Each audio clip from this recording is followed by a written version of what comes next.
It's Friday, and it's finally May. It's May the 1st, 2026, and it's time for The Swamp, where I cover daily updates on the federal machine. So if you enjoy the video, please give a quick like and subscribe. Every article is linked below in the description, and if you don't like the long videos, the highlights from tonight will begin dropping on the channel tomorrow morning. We're going to start with Eric Daugherty. It is official. Red southern states are gunning to redistrict their 2026 congressional maps after the Supreme Court's ruling.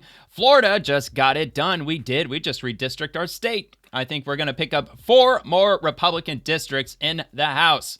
God willing, at least. Also, Louisiana, they're essentially being forced by the Supreme Court to redistrict, so we're going to see some movement there in Republicans' favor. It looks like up to 2 districts could be picked up for the Republicans in Louisiana, plus Tennessee. I'd have to check again, but I think that's 1 district potentially. And then there's also Alabama, South Carolina. Mississippi should also try. I'm also hearing things about Georgia potentially also trying. Play hardball, GOP. And he's got a quote, President Donald Trump is urging Republican states to move quickly. Louisiana is delaying primaries for House races after the Supreme Court ruled its map unconstitutional since lawmakers used race while drawing a district. Now, other red states are reacting to the ruling. And apparently that was said right here on Fox. I guess I could have just played the video. In a high-stakes redistricting fight ahead of the midterms, President Donald Trump is urging Republican states to move quickly. Louisiana is delaying primaries for House races after the Supreme Court ruled its map unconstitutional since lawmakers used race while drawing a district. Now other red states are reacting to the ruling. Governors from Alabama and Mississippi scheduled a special session to discuss redistricting. Tennessee's governor told Trump he's open to redrawing, adding another Republican seat. This week, Florida lawmakers approved a new congressional map Would you look could at add that? 4 Republican-leaning seats in the U.S. House. Governor Ron DeSantis says the new map is driven by rapid population growth. The Florida today, no doubt about that, man. You got to thank COVID for that. We've netted 2 million people. We've had a massive change in demography. Migration to the Sunshine State may be an indicator of how seats can shift after the 2030 census. The latest data shows the U.S. population things are going to be looking a little by wild more than 10 million 2030. people between 2020 and 2025, with nearly 3/4 concentrated in the South. States like Georgia, Arizona, and the Carolinas are seeing the biggest gains, with Texas alone adding more than 2.5 million people. It's really up for grabs. There's no permanent majority that's going to come out of this, but the initial advantage is going to be to the Republicans. The question is going to be, can they keep it over the course of the decade? California and New York, both seeing population declines, could lose representation. Factors like immigration and economic policy could play a major role in where Americans move and how political power is ultimately redrawn. And for now, redrawn maps will likely face legal troubles from Democrats who have signaled counter moves, like looking at redistricting in states of Illinois and New York. Brett? Yeah, of course, but they can't redistrict on racial grounds because the Supreme Court just ruled that unconstitutional, so good luck with that, Democrats.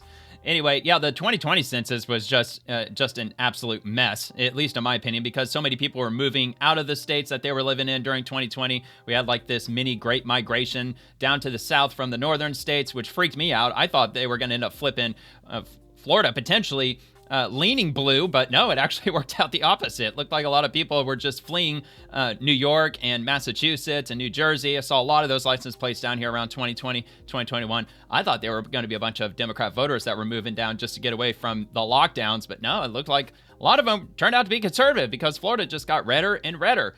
And yeah, for the 2030 census, that's going to be really interesting because I have a feeling a lot of people probably didn't participate in the census during 2020, maybe because they moved out of the state that they were in. Also, the whole illegal immigration nonsense that happened. Of course, Democrats are counting on that for 2030.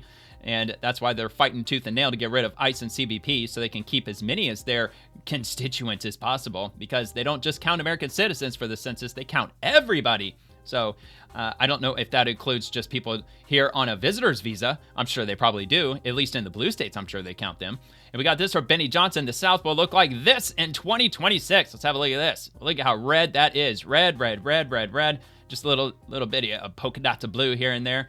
Then we start the ICE raids on Atlanta and Charlotte to finish the job. Don't be mad. This is just reparations to hardworking, disenfranchised Deep South Americans who have had their civil rights unconstitutionally stolen by racist Democrats. Amen. I could not agree more with that. Florida's Voice New Carbonera shifts campaign to redraw District 22, challenging Debbie Wasserman Schultz under the new Florida maps. And in Carbonara, Florida, or Carbonara, I don't know, I'm not familiar because I don't live on that side of the state, but he says the lines may have changed, but the cause and the community I am running to represent are still the same. So let's hope that he wins that district. And from Nick Sodor, breaking following the Supreme Court's landmark ruling this week, Tennessee will now begin the redistricting process, which will likely end up with 0 U.S. House reps in the state. 9-0 map coming soon. Governor Bill Lee just signed a special session to redraw maps for the 2026 election. Keep up the momentum. And I think they should. And if Democrats want to answer back screaming about Tennessee, well, what about Massachusetts? There's a lot of Republicans that vote Massachusetts.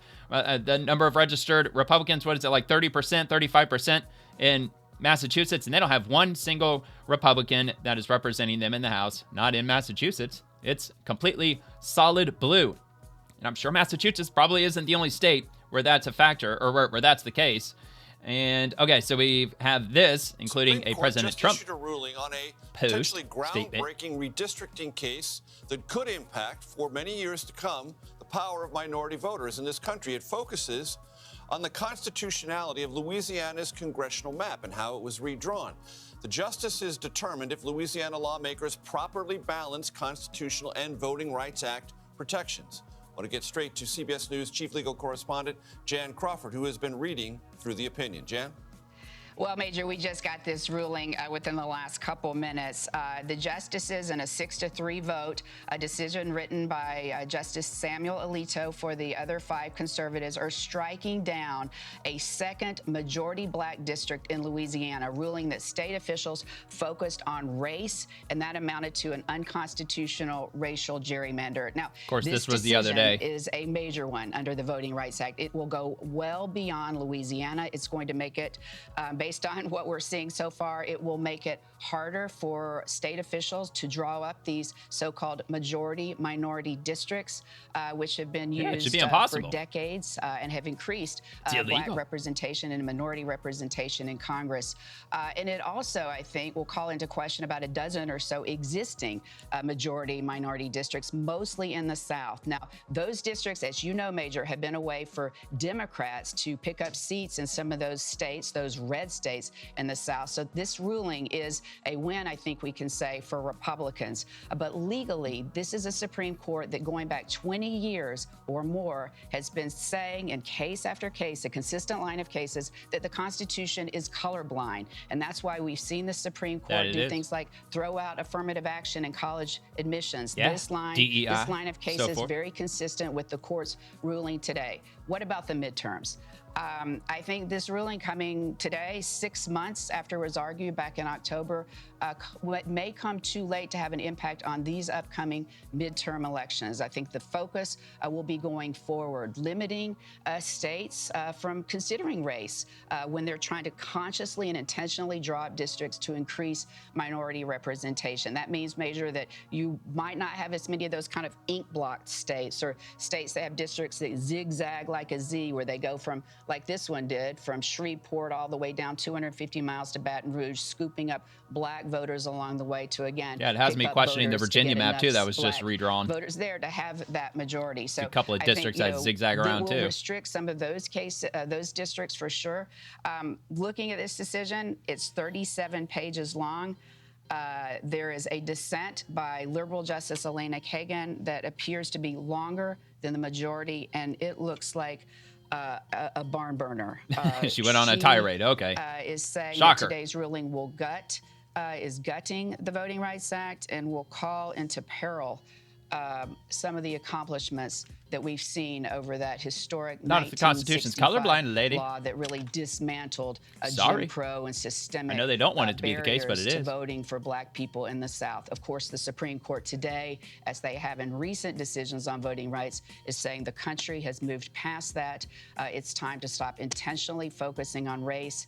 And as Chief Justice John Roberts said in a case back in 2007, the way to end discrimination, race discrimination based on race, is to stop discriminating based on race. And this Supreme Court, with those 6 conservative justices, believes that racial preferences whether it's in affirmative action, whether it's in redistricting, that can amount to unconstitutional race discrimination, Major. All right. Well, God forbid Black Americans have Republican representation, because they might just find out that the grass might be greener on the other side. Plus, like back in the early 20th century, wasn't it like 90% or like 92, 93% of Black Americans were registered Republicans until the whole Great Migration happened in the 1930s and so on.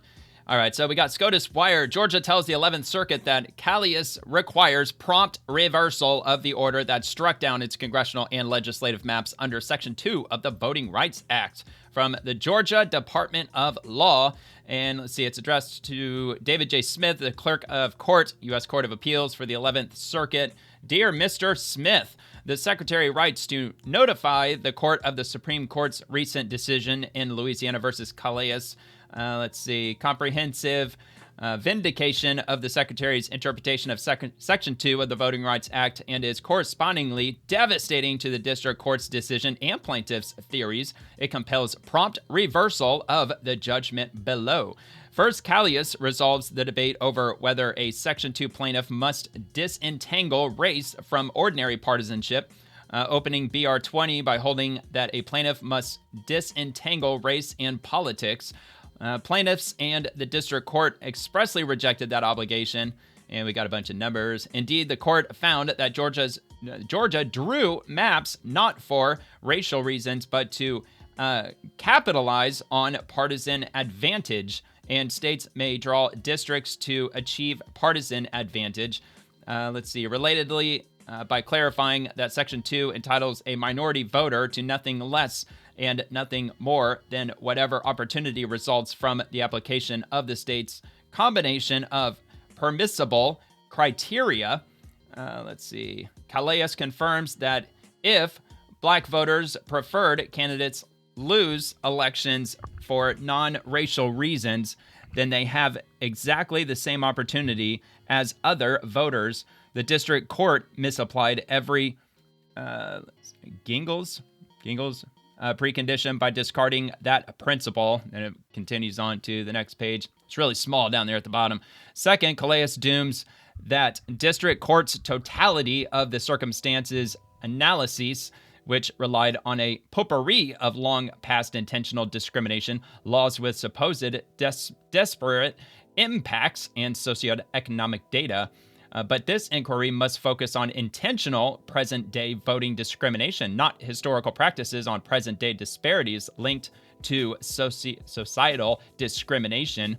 After Callius, there is no excuse for ignoring the broad success of Georgia's Black voters. Finally, Callius confirms that plaintiffs' misuse of Section 2 violates the 15th Amendment to remain sufficiently congruent with and proportional to that amendment. Section 2 imposes liability only when the circumstances give rise to a strong inference that intentional discrimination occurred.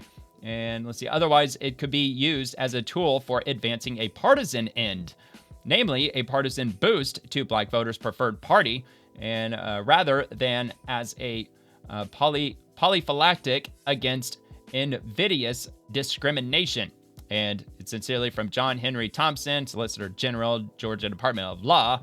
And that's the letter I came across. This was on, I think it was on SCOTUS Wire, where this was posted on. So, at least for the state of Georgia, they're actually, I don't know if I'd say that they're throwing their hat completely into the ring, but they're voicing their opinion, at least, with regard to the Supreme Court ruling. So it looks like quite a few states are getting involved with the potential for drawing their district, or redrawing their congressional district maps.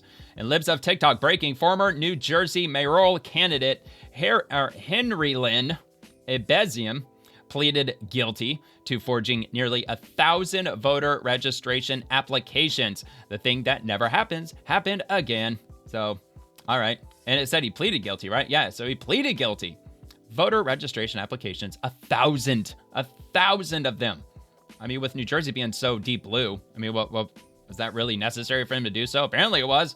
Maybe New Jersey's not as blue as they want to lead us to believe that it is. I mean, that's a start. 1,000 is a start. How many others are there? Fraudulent voter ballots. Anyway, Alpha News. Walz says he'll campaign for U.S. Senate candidate who had Nazi-linked tattoo. A Senate candidate, Graham Platner, just recently used the word retarded in an interview. Governor Tim Walz previously said President Donald Trump's use of that term made him a bad human being. Yeah, okay, dude, because you're going to get so many brownie points by campaigning for Graham Platner. And he's like on the other side of the country. He's in Maine, I think. And you're way off in Minnesota, but all right, whatever. RNC Research, former Obama and Biden official Rahm Emanuel says he will absolutely support Graham Platner.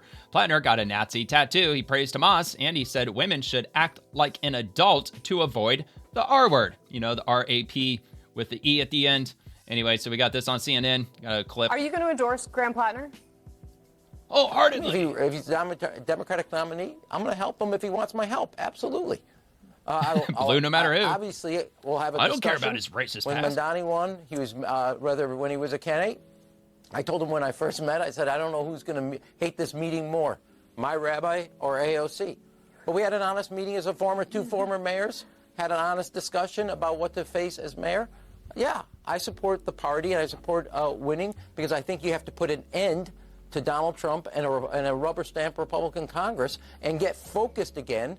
And not only in 2026, making sure that the American people know what are the choices ahead, because 2028 is going to be the first election about the future that we haven't had in 20 years.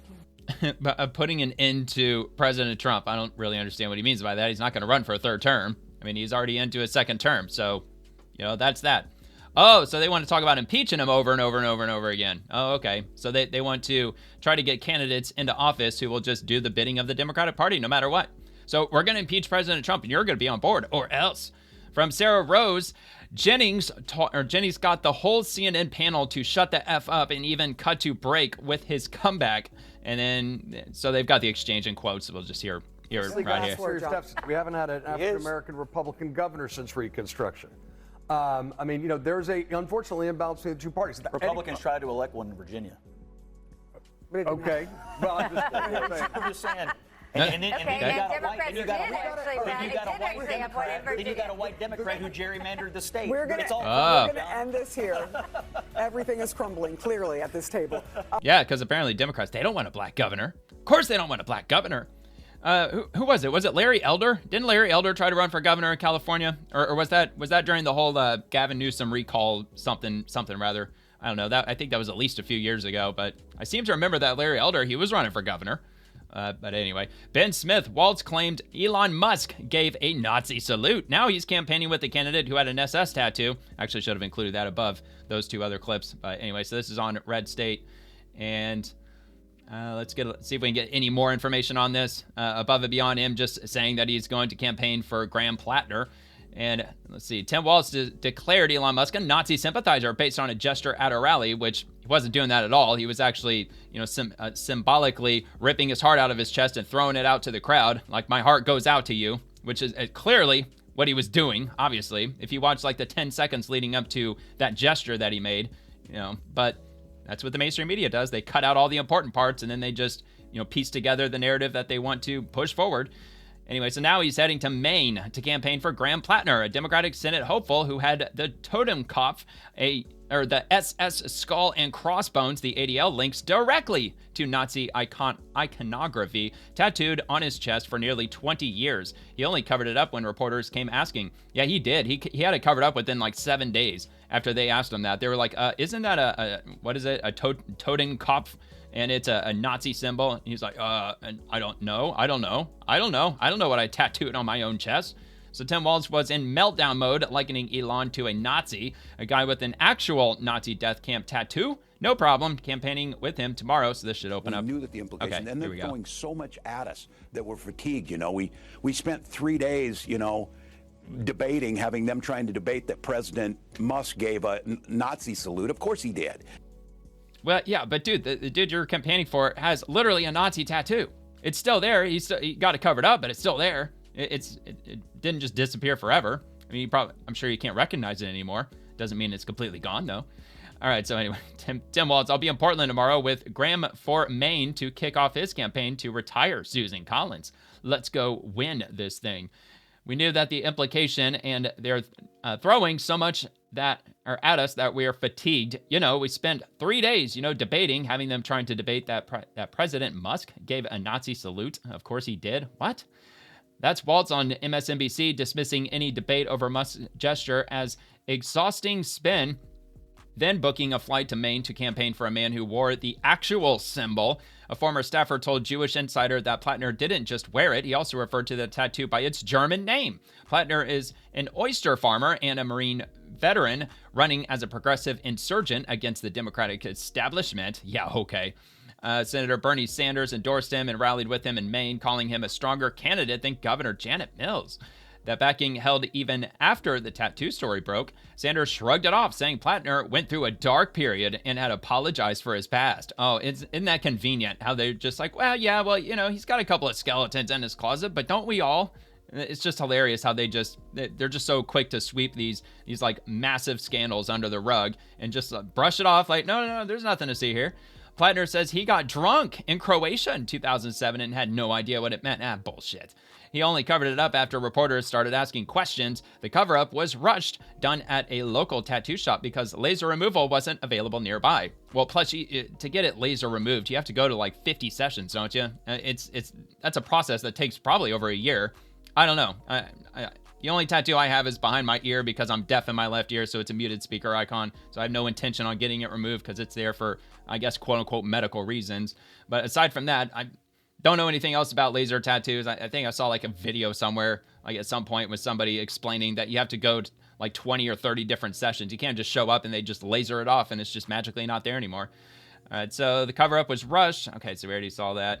He went on local TV, he took his shirt off and showed the new design and moved on. Okay, so yeah, obviously it's not going to be like this big black square. Sounds like he had something designed over it. Old Reddit posts compounded Platner's problems, dismissing military assault, questioning black patrons' tipping habits, and using homophobic slurs. His former political director quit and publicly said that Platner knows damn well what the tattoo means. Yikes. Well, of course he knows what it means. I mean, I'm sure the dude stands for everything that tattoo stands for, and then some. None of it knocked him out of the race, though. Governor Janet Mills jumped in with Chuck Schumer's backing, framed as the electable alternative, and still couldn't catch him. She suspended her campaign yesterday, citing a lack of funds, without endorsing Platner. The DSCC fell in line anyway, releasing a statement pledging to work with the presumptive Democratic nominee, Graham Platner, to defeat incumbent Susan Collins. Collins is already using the tattoo as a weapon. Well, yeah, she absolutely should. She should keep running with it because it is exactly what it sounds like it is, a Nazi tattoo. Responding to attack ads from Schumer-aligned groups, quote, Chuck is trying to cover up Democrats' bad ideas by attacking others. You know, when I think about it, his approach is like trying to cover up an outrageous tattoo. You can paint over it, but we all know what's underneath. Like I said, yeah, it's still there. Even if it's covered up, it's still there. So anyway, Maine's independents make up 36% of the electorate, more than either party. All the damaging material on Platner so far has come from Democrats. Republicans say they haven't started yet. Tim Walz spent months making Nazi imagery a defining moral issue. He drew a hard line, calling it obvious, and dared anyone to disagree. Then he chose Platner's stage. If the standard Walz set for Musk applies anywhere, it applies here. He decided it doesn't. So yeah, quite hilarious that he denounces Elon Musk, which Elon Musk wasn't even given anything like a Nazi salute at all. Like I said, he was throwing his heart out to the crowd symbolically. It just looked a certain way. I don't know. Yeah. I'm sure he just did that just off the top of his head. He meant well. Elon Musk, he always means well. All right, so in wokeness, LA Councilman Hugo Soto Martinez, he says it's not fair that illegals are not able to vote. Well, of course they're saying that over in California. We recognize that we have folks living in this country who've been here 20 years, they've started a family, they pay their taxes, many of them are homeowners, but they don't have a say over the policies that affect their children and their families on any given day. The motion only asks to seek to explore whether we want to head in that direction. I think the details of who's going to be involved, how we're going to do it, all that needs to get sussed out. Well, and that's also part of the reason why it's so damn expensive in California, because they've imported millions and millions of people, and the system wasn't set up for them. So therefore, the utilities skyrocketed, cost of rent skyrocketed, everything skyrocketed in California. Which, of course, to be fair, it's always been crazy expensive there because Democrats have had a chokehold on California for decades. Libs of TikTok, Ilhan Omar secured millions of tax dollars for a Minneapolis health clinic that was run by her sister. I'm sure there's nothing to see here, though at least this is according to Libs of TikTok. Sarah Noor a global health leader and founder of Grit Partners, and author Salt in the Snow from 826. Grit Partners, Harvard Business School, from Nairobi County, Kenya. Okay. I don't know. Whatever. I mean, it claims that that's her sister, but I'm pretty sure Ilhan Omar was from Somalia, not Kenya. But anyway, so Ilhan Omar says it's been an exciting few days of celebrating investments in our communities. First, we got to celebrate People Center Clinic renovation made possible by over $2 million I got for them in my time in the Minnesota House and Delta Dental funding. So there you go. Oh yeah, Chief Executive Officer, People Center Clinics and Services. I guess it would help if I read the highlighted section. Full-time, July 2014 to April 2018, 3 years, 10 months. And yeah, so that the post from Ilhan Omar was back in 2022. So yeah, but they're apparently sisters. And moving on to Brianna Morello. Just in, the DHS and FEMA have indefinitely suspended former Rep. Sheila Sherfilis McCormick, her brother, and several associates from receiving future federal funds. The individuals were federally indicted for allegedly stealing more than $5 million in FEMA disaster relief funds for personal enrichment and illegal campaign contributions. It's a pretty hot water. I mean, if they're convicted for that, how are they not going to absolutely be sentenced to prison time? I mean, I don't know if there'd be any possible way around that. $5 million, they're going to have to serve prison time. And I would assume they're going to have to pay all that money back, too. And for Breaking 901, President Trump, he was down in the Villages here in my state of Florida today, giving a speech and talking about the no tax on Social Security, and I'm sure like all the no tax on everything else, no tax on tips and all that too. But I think the whole no tax on Social Security was like his big message that he was sending, or he was carrying down to the Villages in Florida with him. So let's have a look at this. But thanks to the massive tax cut, American seniors just received your largest tax refunds of all time, by far. And here in the Sunshine State, we've issued $2.5 million Florida seniors over $13 billion now. Big number. Now think of that. Now, I don't happen to be a senior. I'm much younger than you. Ha ha. I'm a much younger man than you. Look at you old guys. Used to be a senior. Wouldn't you like to be my age? It's young, vital, vibrant. Now, I'm much, much younger than the people in this room, but I feel I can relate to you anyway. See, now the fake news will go tonight, and they'll say, he's claiming to be younger than the people. Do you want to say? Oh, yeah. We already know. That means more money if the red lights are still on. To visit your grandkids, bigger budget for taking a trip to someplace that you want to go, or extra dinners out with your family. You're going to do a lot. You're going to do a lot. You know what to do with the money. Well, he was in a good mood today. He was having fun on the stage. He's kind of giving campaign vibes, really, back when he's on the campaign trail. Anyway, Trump brings back his Ilhan Omar impression, says she married her brother. I believe she married her brother, which is totally illegal. To further stop Medicare and Medicaid from being looted by criminals and thugs, we've launched a war on fraud. You've been watching it in the papers. We're all over Minnesota, California, all over the place. They're taking down hundreds and hundreds and even thousands of people a week and a day. It's led by great Vice President J.D. Vance. He's doing a great job.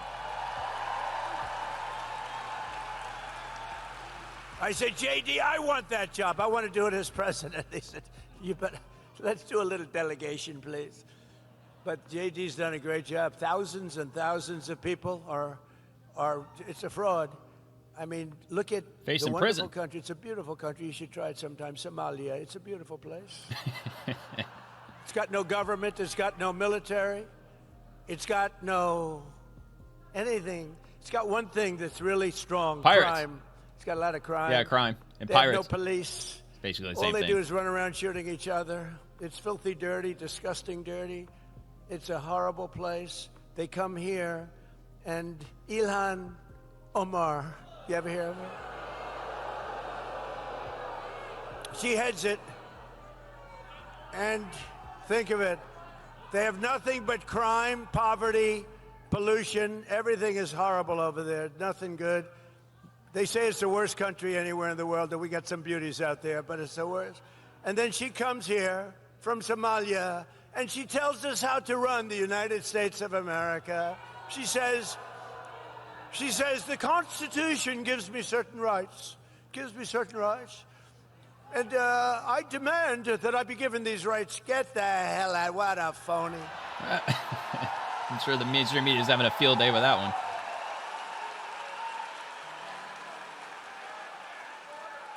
And then she married a brother to come in. I don't know, you're not.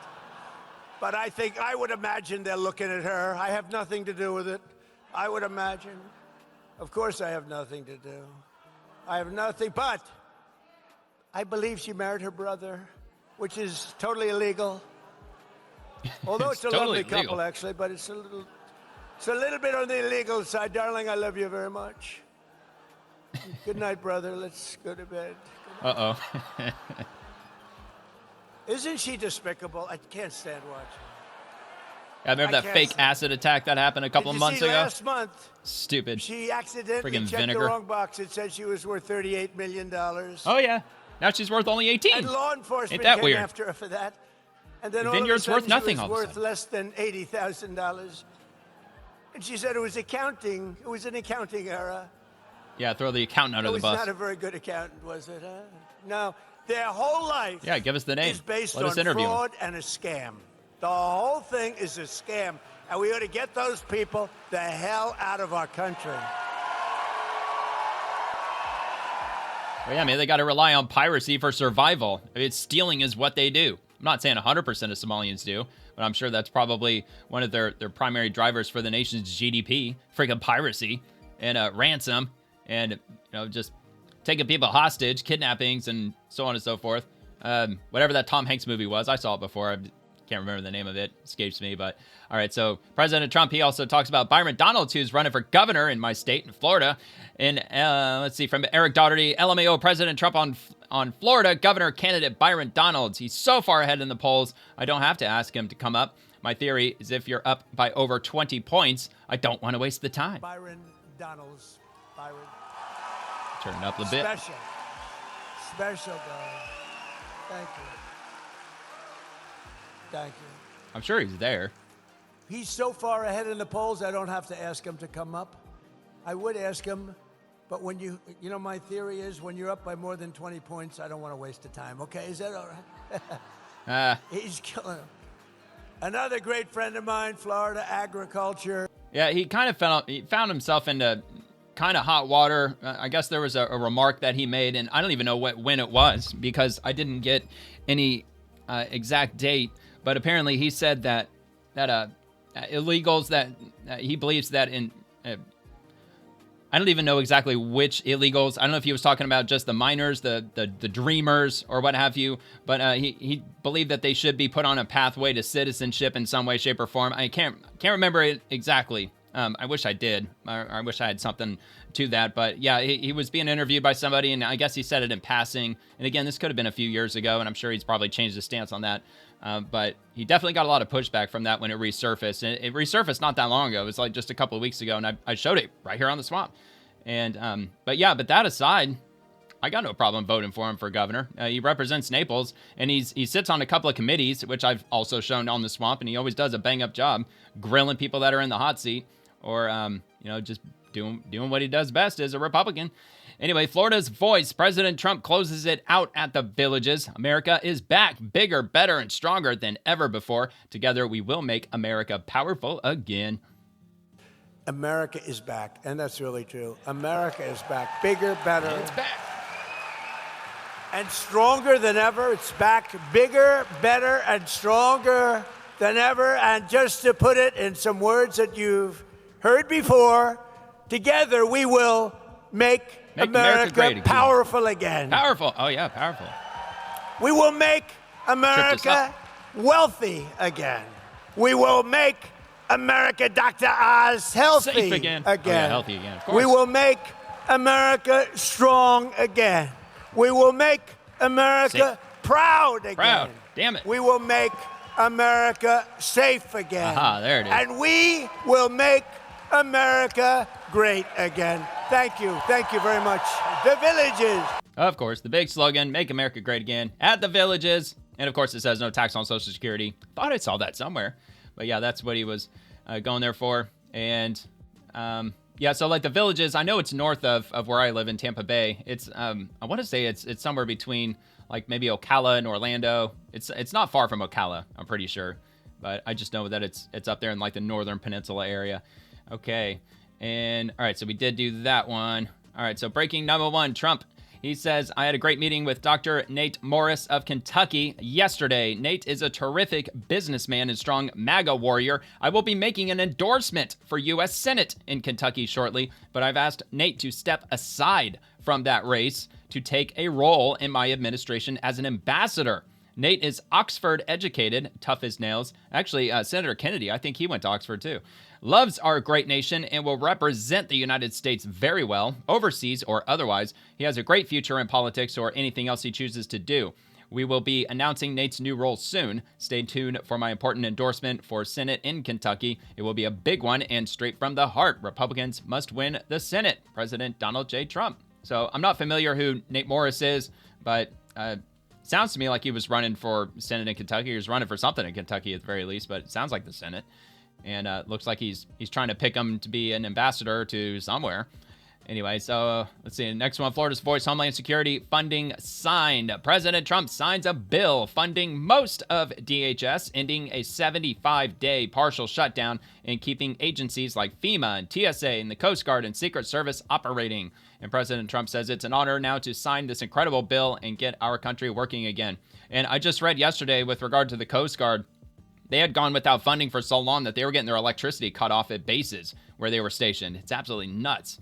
So finally got that signed, and I guess it's finally over now. The whole like 75 plus day shutdown. I mean, it says it's 75 days, but this was posted just about 2 hours ago, at least as of this recording, published today at noon. And let's see. So President Trump, he signed the legislation on Thursday. Okay, so he signed it yesterday, which I did cover that yesterday also. So like I said, this article came out today. Funding most of the Department of Homeland Security through the end of the fiscal year, ending a record 75-day partial shutdown of the agency. Okay, so it's going to fund it through the end of the fiscal year. Isn't that up until September? I think that's what it is. Oh, yeah, here we go. Ending September 30th. So in other words, come this fall, we get to do the whole government shutdown thing all over again, just like what we did last year. And I'm sure the Democrats are going to use the same thing to grandstand on, the whole Obamacare subsidy extension. It wouldn't surprise me at all. So the measure, H.R. 7147, known as the Homeland Security and Further Additional Continuing Appropriations Act 2026, provides full-year appropriations for the Department of Homeland Security for the fiscal year ending September 30th. It was signed into law on April 30th. The bill, which passed the House earlier on Thursday, funds key components including the Secret Service, the Coast Guard, Federal Emergency Management Agency, and the Transportation Security Administration. It does not include funding for certain immigration enforcement operations, which is ICE and CBP. The signing ends the longest partial government shutdown in U.S. history for the agency, which has stretched more than 10 weeks. Quote, this bill marks the final measure in our fiscal year 26 agenda. House Appropriations Committee Chairman Tom Cole, Republican of Oklahoma, said earlier in the year when the House passed the legislation, he highlighted provisions to strengthen border security, combat fentanyl and human trafficking, and support frontline personnel. Yeah, see, it's not just guarding the border. It has to do with the drugs. Also, obviously, the Coast Guard. You know, like Coast Guard's got to be out there to rescue people who are stranded or their ships sank, so on and so forth. Also, you know, protecting us because they are under Homeland Security. So they got to protect us from terrorism and, you know, the cartels and so on and so forth. I mean, not even getting into the whole FEMA and Secret Service. And also cybersecurity, can't forget about those guys over at CISA. They were not getting funded for forever either because they were also under the Department of Homeland Security. So God knows like how many vulnerabilities that were exploited by foreign actors in North Korea and Russia and China and God knows where else because they just weren't being funded. Now they were still operating. They were still keeping things down or locked down. But still, I mean, if you're not getting your paycheck for weeks on end, you know, it lowers your morale. Your mind is just kind of racing, just thinking about what's going on in your personal life. And you're not on your A game. You're not 100%. You're not clear-headed when you're at work, when you're not getting paid week after week. You know, no thanks to the Democrats. The legislation advances priorities aligned with the Trump administration's focus on homeland security, including resources for border protection, disaster preparedness, and technology upgrades across air, land, maritime, and cyber domains. It eliminates funding for certain programs associated with previous border policies, including shelter and services for non-governmental organizations. Republicans hailed the package as a major step toward restoring regular order in the appropriations process, replacing the omnibus bills of the past with disciplined, fiscally responsible funding. Negotiated through a transparent, member-driven, bicameral process, the bill adheres to strict spending limits that cut overall discretionary spending below previous projections while advancing key priorities. H.R. 7147 is one of the final pieces of fiscal 2026 appropriations cycle. It builds on earlier measures and includes continuing appropriations elements to ensure government continuity. Trump's signature comes as his administration has made border security and strong enforcement top priorities, delivering on promises to secure the homeland after years of record illegal crossings under the previous administration. Tens and tens of millions. Of course, they didn't keep track of how many that were coming in. So I think that we would just have to go with the highest number. The highest number that I've been seeing is 40 million. As many as 40 million people poured into the country. But I think the quote-unquote official number is like, what, 16? I think it's like 16 million.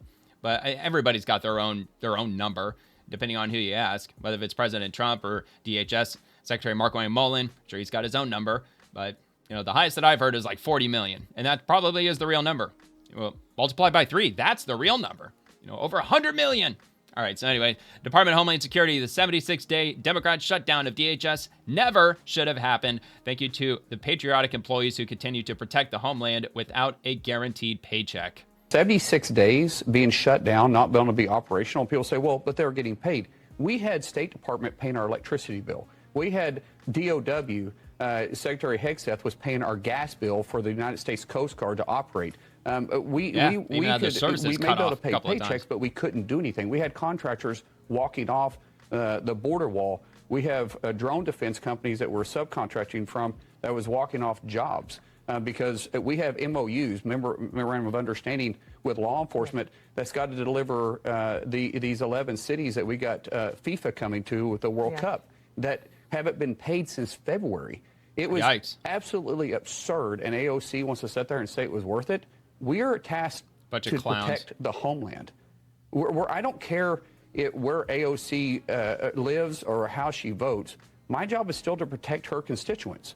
And she thinks it's worth it to put their lives at danger because no other agency protects the homeland. DHS protects all they care about is power. And she thinks it's worth it. It's sad. That's it, man. Party over country. That's what Senator John Fetterman said, who's also a Democrat. It's like the Democrats today. They put their party over the country. That's exactly what they're doing. And Homeland Security, Secret Service, even though they were shut down, they still performed their job and did it in a remarkable and brave way, said Secretary Markwayne Mullins. God bless the brave men and women of law enforcement and the Secret Service. So the morale throughout DHS, not just United States Secret Service, but all along, when they're caught up in a fight like this, it takes a toll. Secret Service is out there every single day doing their job, and they did their job. The security perimeter worked exactly like it was supposed to work.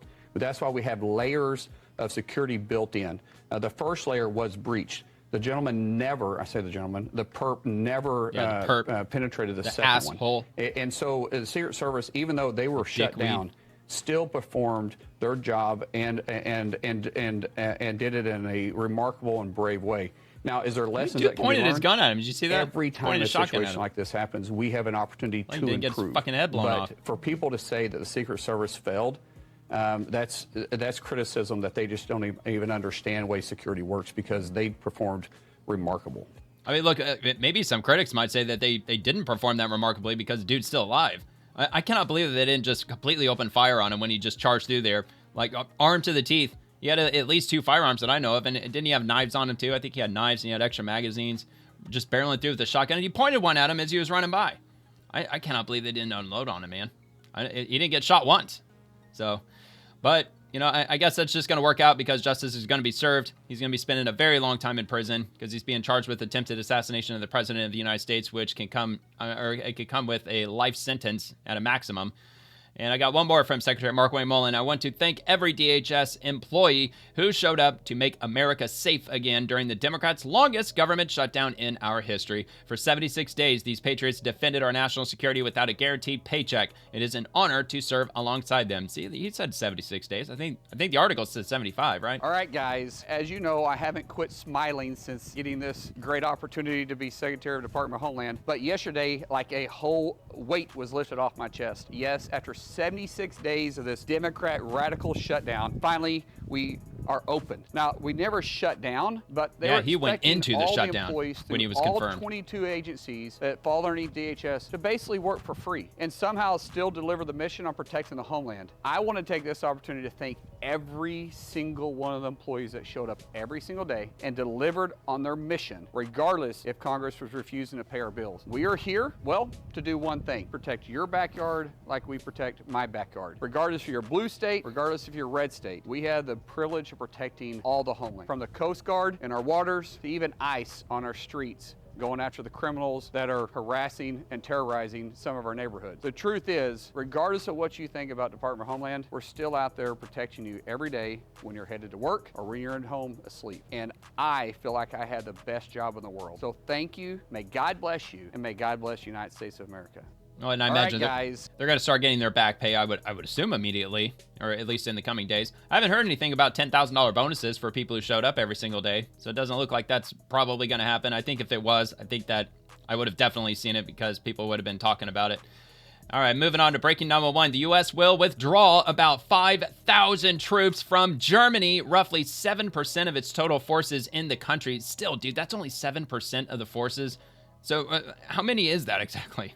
Okay, holy shit. We've got about 71,500 troops that are stationed in Germany. 71,000?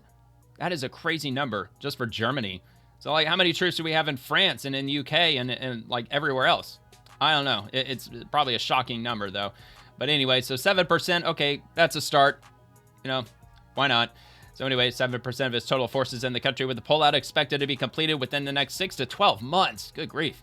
The announcement comes just days after President Trump spoke with Putin and amid growing tensions with Germany and Europe over the Iran war. Look, I think that's appropriate. You know, they are a NATO country that didn't step up when they were requested by the United States to step up, even though, like Trump said, we didn't actually need them, and it turns out we didn't need them because we handled business on our own just fine. But, you know, that is kind of what NATO's for. If they need help, we're supposed to answer that call, or they're supposed to answer that call. Anyway, so let's see, what else do we got? Undersecretary of War, Anthony, I gotta bring up the whole name, Anthony J. Tata. I'm never gonna remember that. But anyway, he says, proud to welcome back a brave Marine who was involuntarily separated in November of 2022 after refusing to take the jab, the COVID-19 vaccine, Jithi Mombasa. After the president signed Executive Order 14184, Private First Class Mombasa, an engineer equipment operator, was contacted by MCRCPAO, the Marine Corps Recruiting Command, about reinstatement. With support from the Marine Corps Recruiting Command and the COVID-19 Reinstatement Cell, and under the leadership of the Secretary of War and CMC Marine Corps, the Commandant of the U.S. Marine Corps, General Eric M. Smith, he was reinstated, re-enlisted, and returned to service in July of 2025. PFC Mombasa was promoted to sergeant, and his rank was backdated to December of 2024. He received duty station preference and back pay.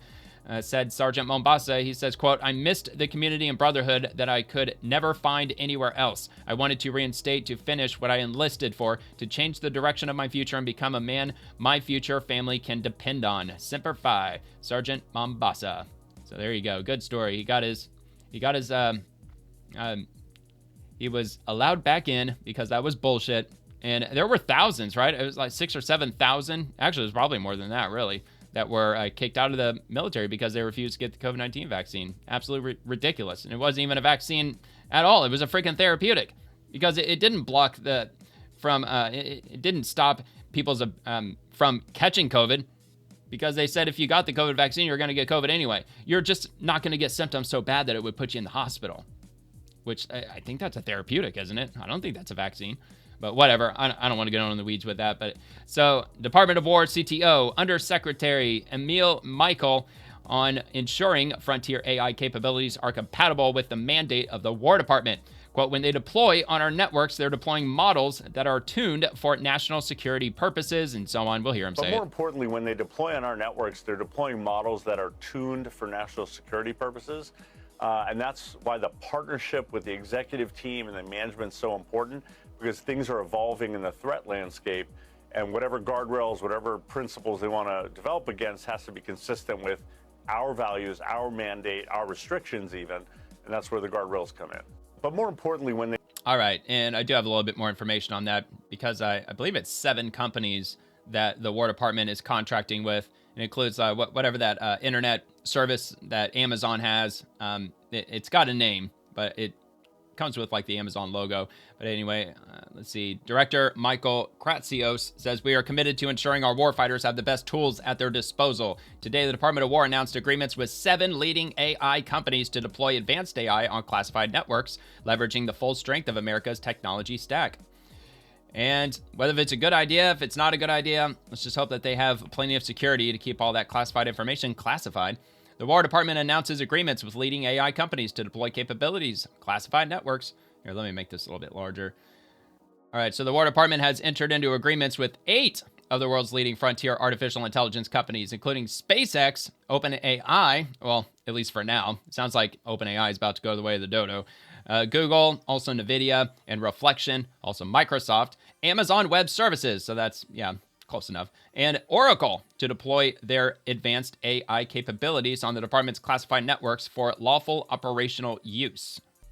And these agreements accelerate the transformation toward establishing the United States military as an AI-first fighting force and will strengthen our warfighters' ability to maintain decision superiority across all domains of warfare. Integrating secure frontier AI capabilities into the department's Impact Level 6, or IL6, and Impact Level 7, network environments will streamline data synthesis, elevate situational understanding, and augment warfighter decision-making in complex operational environments. SpaceX, OpenAI, Google, NVIDIA, Reflection, Microsoft, Amazon Web Services, and Oracle will provide resources to deploy their capabilities on both IL6 and IL7 environments.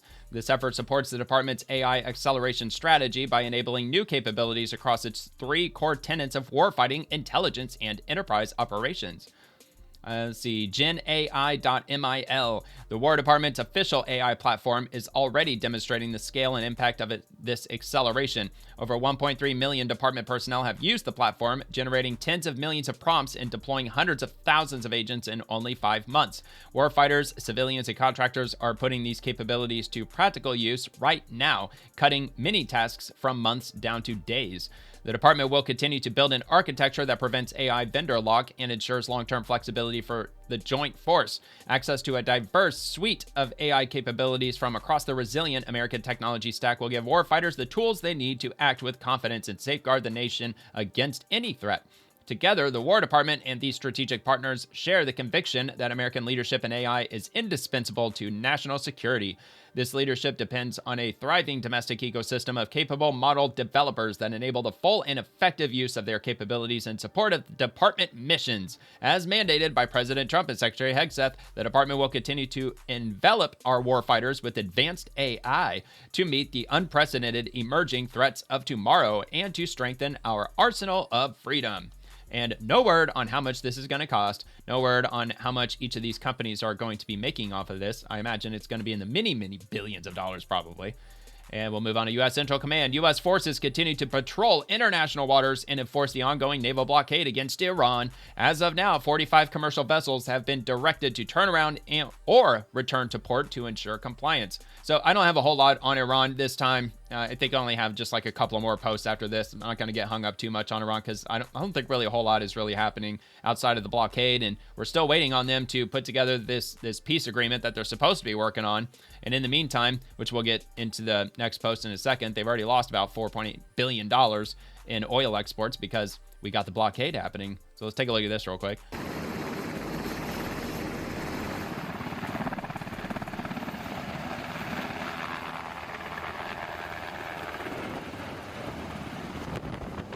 Off she goes.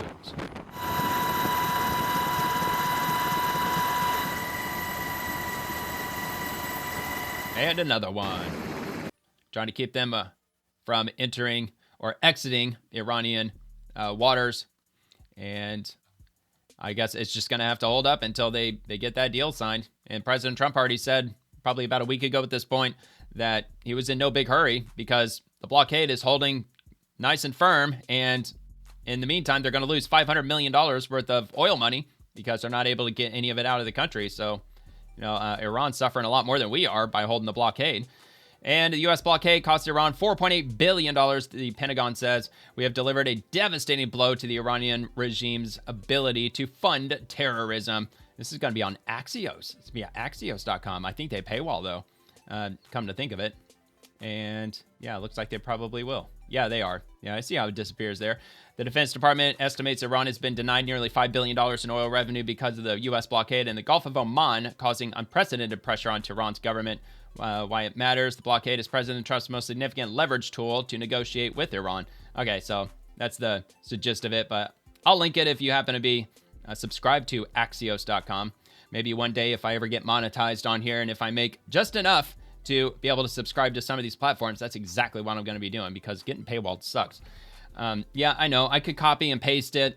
I think we got the gist of it. Where it's up to almost $5 billion. I think that's the point of the whole article. I think probably 80% of it is just going to go over information that we've already learned over the last week anyway. And moving on to Treasury Secretary Scott Bessent. Iran is the head of the snake for global terrorism, and under the president's leadership, the Treasury is moving aggressively through economic fury to sever the Iranian military's financial lifelines. We will relentlessly target the regime's ability to generate, move, and repatriate funds and pursue anyone enabling Tehran's attempts to evade sanctions. This is from the Treasury Department itself. Today, as part of economic fury, Treasury's Office of Foreign Assets Control designated 3 Iranian foreign currency exchange houses and their associated front companies. Collectively, Iranian exchange houses facilitate billions of dollars in foreign currency transactions each year because Iran primarily settles its oil sales in Chinese yuan.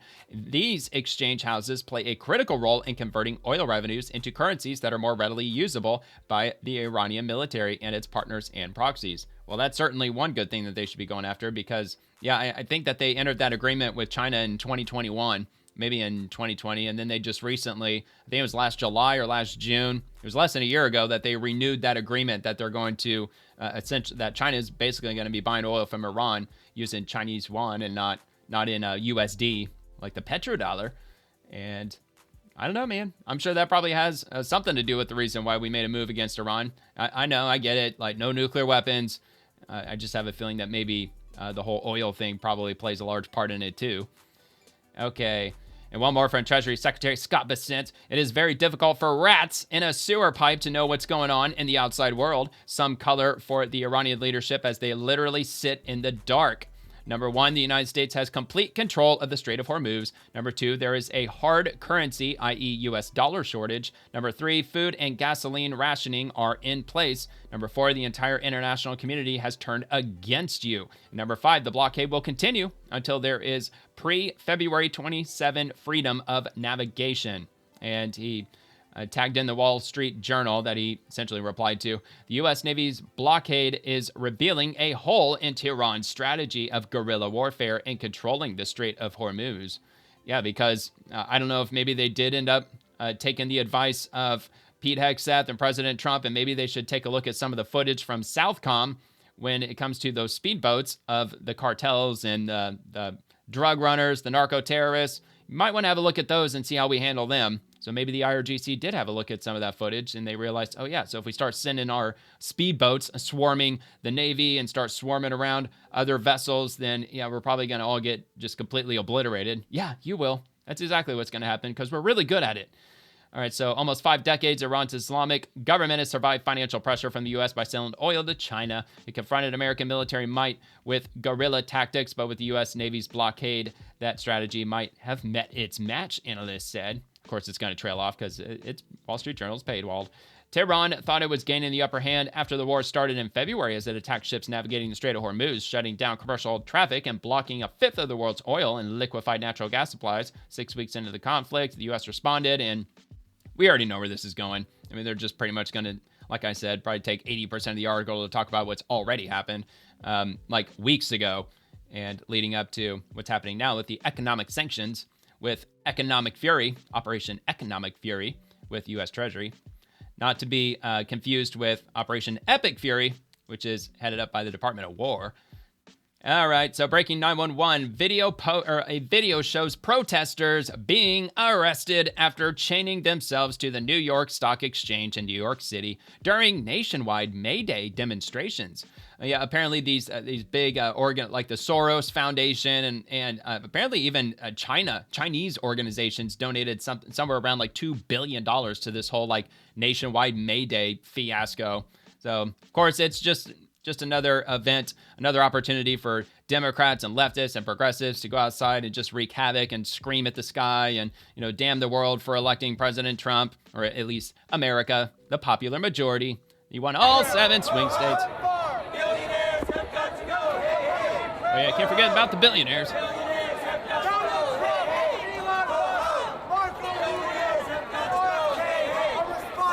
Yeah, but isn't the front runner in California for a Democrat governor, isn't he a billionaire? What do they got to say about him? Vote for the Republican guy. The sheriff of Riverside County.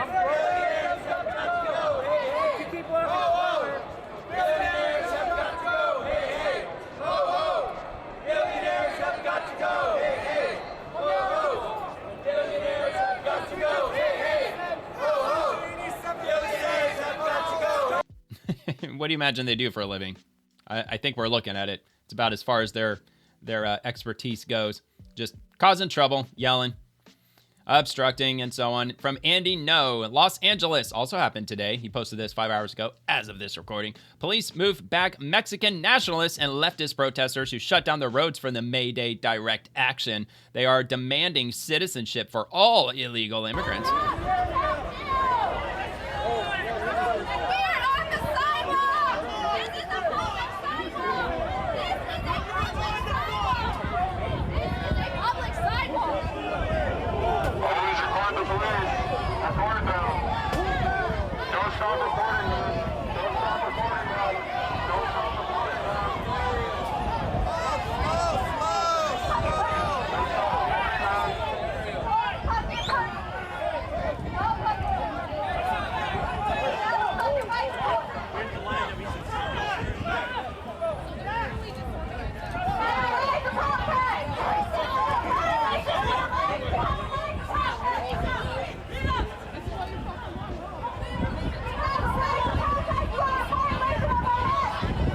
Oh, there you go. What else is new? Protesting, blocking streets, causing trouble. Do you think they got what they asked for? I have a feeling they probably didn't. Middle of the day. Don't they have jobs? No, they don't. They don't have jobs. Well, actually, technically they have jobs. They get paid to protest. That's what they are. They're all paid protesters. And that reminds me, about a month ago, there was some lady who was talking to somebody who was holding a camera, and she said, no, we're allowed to be here. We're paid protesters. We get paid for this. I couldn't believe she actually said that. Like one of the first people that I've heard that actually said the quiet part out loud. They're getting paid. We're getting paid to be here. Water cannons and punishment are needed if protesters take over the streets. Wasn't there a country in Europe that was using cannons full of liquefied cow manure, something like that they were spraying the protesters with? Absolutely crazy, man. That's ruthless. That's next level. All right, it's from Modernity. Democrats align with communist groups for May Day protests. And I've got a link for that as public schools shut down for anti-Trump blackout. Yeah, there were entire schools that they were apparently shutting down across the country in deep Democrat areas so they could go out and protest this, which, of course, that's included in the road to communism, trying to brainwash and propagandize our children into being obedient little leftists, which the public school system, it's been a communist-style system since freaking... since probably before I went to school, I'm sure. Like you got to stand in line everywhere you go, all alphabetical order. Sometimes they organize you by number, or if not, like the letter of your last name. You eat what they tell you to eat. You study what they tell you to study. You go to the bathroom when they allow you to go to the bathroom, for crying out loud. All right, so public schools across the U.S. are closed today as activists stage an economic blackout to protest President Trump and what they describe as a billionaire takeover, which is kind of ironic because supposedly a couple of $1 billion were spent in organizing this protest. Teachers and staff have left classes in order to storm Marxist rallies, proving once again that taxpayer-funded education has become a breeding ground for leftist indoctrination controlled by unions. So, with all the funding that they've dumped into this, like I said, like up to $2 billion that they put into this whole May 1st protest thing, If it wasn't for all these rich millionaires and billionaires, it's almost as if this protest couldn't have been possible. This disruption hits parents and students hardest in blue jurisdictions where Marxist protesters have resulted in 20 top school districts canceling school because of the communist-funded anti-Trump protests. Schools across the U.S. are closed today as activists stage an economic blackout to protest President Trump and what they describe as a billionaire takeover. It is May 1st. It's May Day, and it's also May Day protests. They're calling it May Day Strong, where millions of people across America will participate in these protests. They're calling for an economic blackout, no work, no school, and no shopping to protest Donald Trump and the billionaire takeover. Yeah, okay. And this is overall the biggest story. Is the whole Democrats feel that way. This is a version of socialism, communism. I mean, it's only their local communities that they're hurting the most. They celebrate this in China and Russia. Now they celebrate it because that's the Democrats. They feel as though the problem in America are rich people. Yeah, this is a direct result. I bet they on college campuses, even in high school. They probably didn't go without their Starbucks today. Probably didn't go without shopping on Amazon for a few minutes. You can make it in this country, get a good job, get a good education from the ground up. They're taking. They obviously utilize Kinko's to print all these signs. And have wealth. Why didn't they protest them? And there's a whole list of candidates. It used to be just Crazy Bernie. Now Crazy Bernie has a whole squad of people that support it. 500 events, New York City, D.C., Chicago, Los Angeles, Minneapolis. Tax the rich, no ICE, no war. No school, no work, no shopping. That's the goal. Do nothing. But stand around and be angry. So, like, that's the whole point. You stand around and do nothing. So, because that's exactly what these leftists think that they're going to get in this communist utopia. Nobody's going to have to work. Everybody gets to sit around and do nothing. You get to work on your fun little pet projects like rich people do, especially children of rich people. You know, they don't have jobs. They have projects that they work on. And that's what they think that they're going to get. But nope, because that never happens in communist countries. In fact, like some of the worst conditions imaginable end up happening. The so-called May Day protests purporting to be anti-capitalist are funded by far-left groups with billions of dollars in revenue. Ironic, isn't it? With people being encouraged to call off work as well. A Fox News investigation found that up to 600 groups, including actual communists, are mobilizing roughly 3,000 events nationwide. Marxist and communist-linked groups, including some tied to China-based tech tycoon Nabil Singham, are funneling $2 billion in revenue to the protests. So they need billionaires to put on this anti-billionaire protest. You can't make this shit up, man. It's hilarious. It's full-on clown world with these people. Groups involved include chapters of the Democratic Socialists of America, the People's Forum, the Party for Socialism and Liberation, Answer Coalition, and Code Pink. A deeper concern is that the pro-communist network is promoting the May Day events with traditionally blue organizations that make up the Democratic Party network, including nonprofits Indivisible, MoveOn.org, and the American Federation of Teachers, as well as at least 13 state and local chapters of the Democratic National Committee, including the California Democratic Party. Well, yeah, it's almost as if the Democrats are adopting full-on communism at this point, which I think that's quite clear at this point.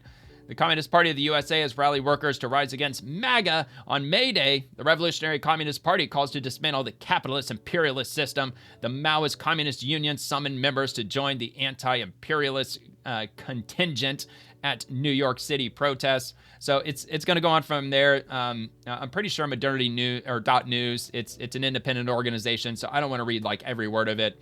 And I will have it linked below, though, if you want to read the rest of this. And it looks like they had at least another video clip from Fox. Yeah, right here. That's on there, which you could also watch over on the X platform. So I will definitely have that linked below for you. And then we'll move on to this insane clip from Defiant Els. What a sane and lovely person. So apparently she's extremely lovely, so this should be nice. MAGA! MAGA! Uh-oh. MAGA! Yeah, because MAGA's inside her phone. Maybe she got that new Trump phone. She got the T1. You MAGAs. Showed up in the mail today. I know Finally. you don't live in Washington, D.C., and you don't care what's going on there. You don't care about the overthrow of everything he is doing. But it's here, and you gotta live up to it, and you gotta fess up to it, MAGA. MAGA! MAGA! I just can't help but think if she's just putting on a character, because it's hard to even take any of this seriously anymore, especially after looking at a lot of these quote-unquote influencers and these people that pretend to be psychopathic on on the likes of TikTok. They're doing it just to get clicks, get a clout, get money, get views. And I don't know, though. She seemed pretty legit. She's got the septum piercing, so that kind of says it all. But anyway, at least she's part of the party of love intolerance, though, the Democrats. Libs of TikTok has scooped flight attendant for Southwest Air. Remember the other day, if you're following the swamp this week, there was a pilot for United, I think it was United Airlines, who posted a picture on the banner of their Facebook, or maybe it was their Instagram, I think it was their Facebook, of the 8647, just like James Comey with the seashells and whatnot. He put that up on his banner, and Libs of TikTok put that on blast. It got like 50, 60,000 likes and a lot of reshares. I'm assuming that United probably handled the situation, although I didn't come across anything today. But we got another employee from the airline industry, this time from Southwest, who posted 8647 and allegedly posted, "We need better assassins," following failed Trump assassination attempt. Would you feel safe on her plane? Let's have a look at this. Exclusive today from Libs of TikTok that shows just how far the moral decay has gone. Meet Michelle Carpino, who, according to her LinkedIn, appears to work for Southwest Airlines. She allegedly posted, "We need better assassins," after the shooting at last week's White House Correspondents' Dinner, while also appearing to pray for the death of President Trump. Her social media also includes multiple anti-Trump, anti-MAGA, and anti-ICE posts. She also posted 8647, which some interpret as a threat meaning death to Trump. Our team reached out to Southwest privately and publicly for comment. They did not respond. Is anyone who's capable of wishing death upon someone mentally healthy or sane? What do you guys think? Would you feel comfortable with someone expressing this kind of violent rhetoric, being responsible for your safety at 30,000 feet in the air? Exclusive today. Yeah, well, especially somebody who's posting this insane nonsense, this propaganda, this rhetoric, and they're not in any way concerned about their professional life, their personal life. They just don't care. I mean, I don't know. That just seems to me that they've got some mental issues going on if they're not even thinking about that. Just the lack of consequences that they don't believe in. All right, so Liz Churchill, she says, "Communist revolutions always begin in the classrooms. This is what Obama wants. This is how the deep states plan to destroy America without firing a single shot."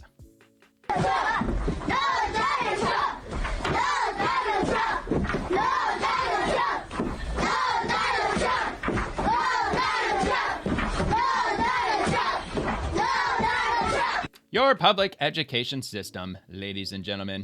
At least I assume that it's probably a public education system somewhere in deep blue America. From End Wokeness, Fight the Patriarchy, End Mail-In Voting. Vote for Trump right now! Fill out the ballot for Trump! Fine. Don't hurt me. Because of mail-in ballots, men get to decide how we vote.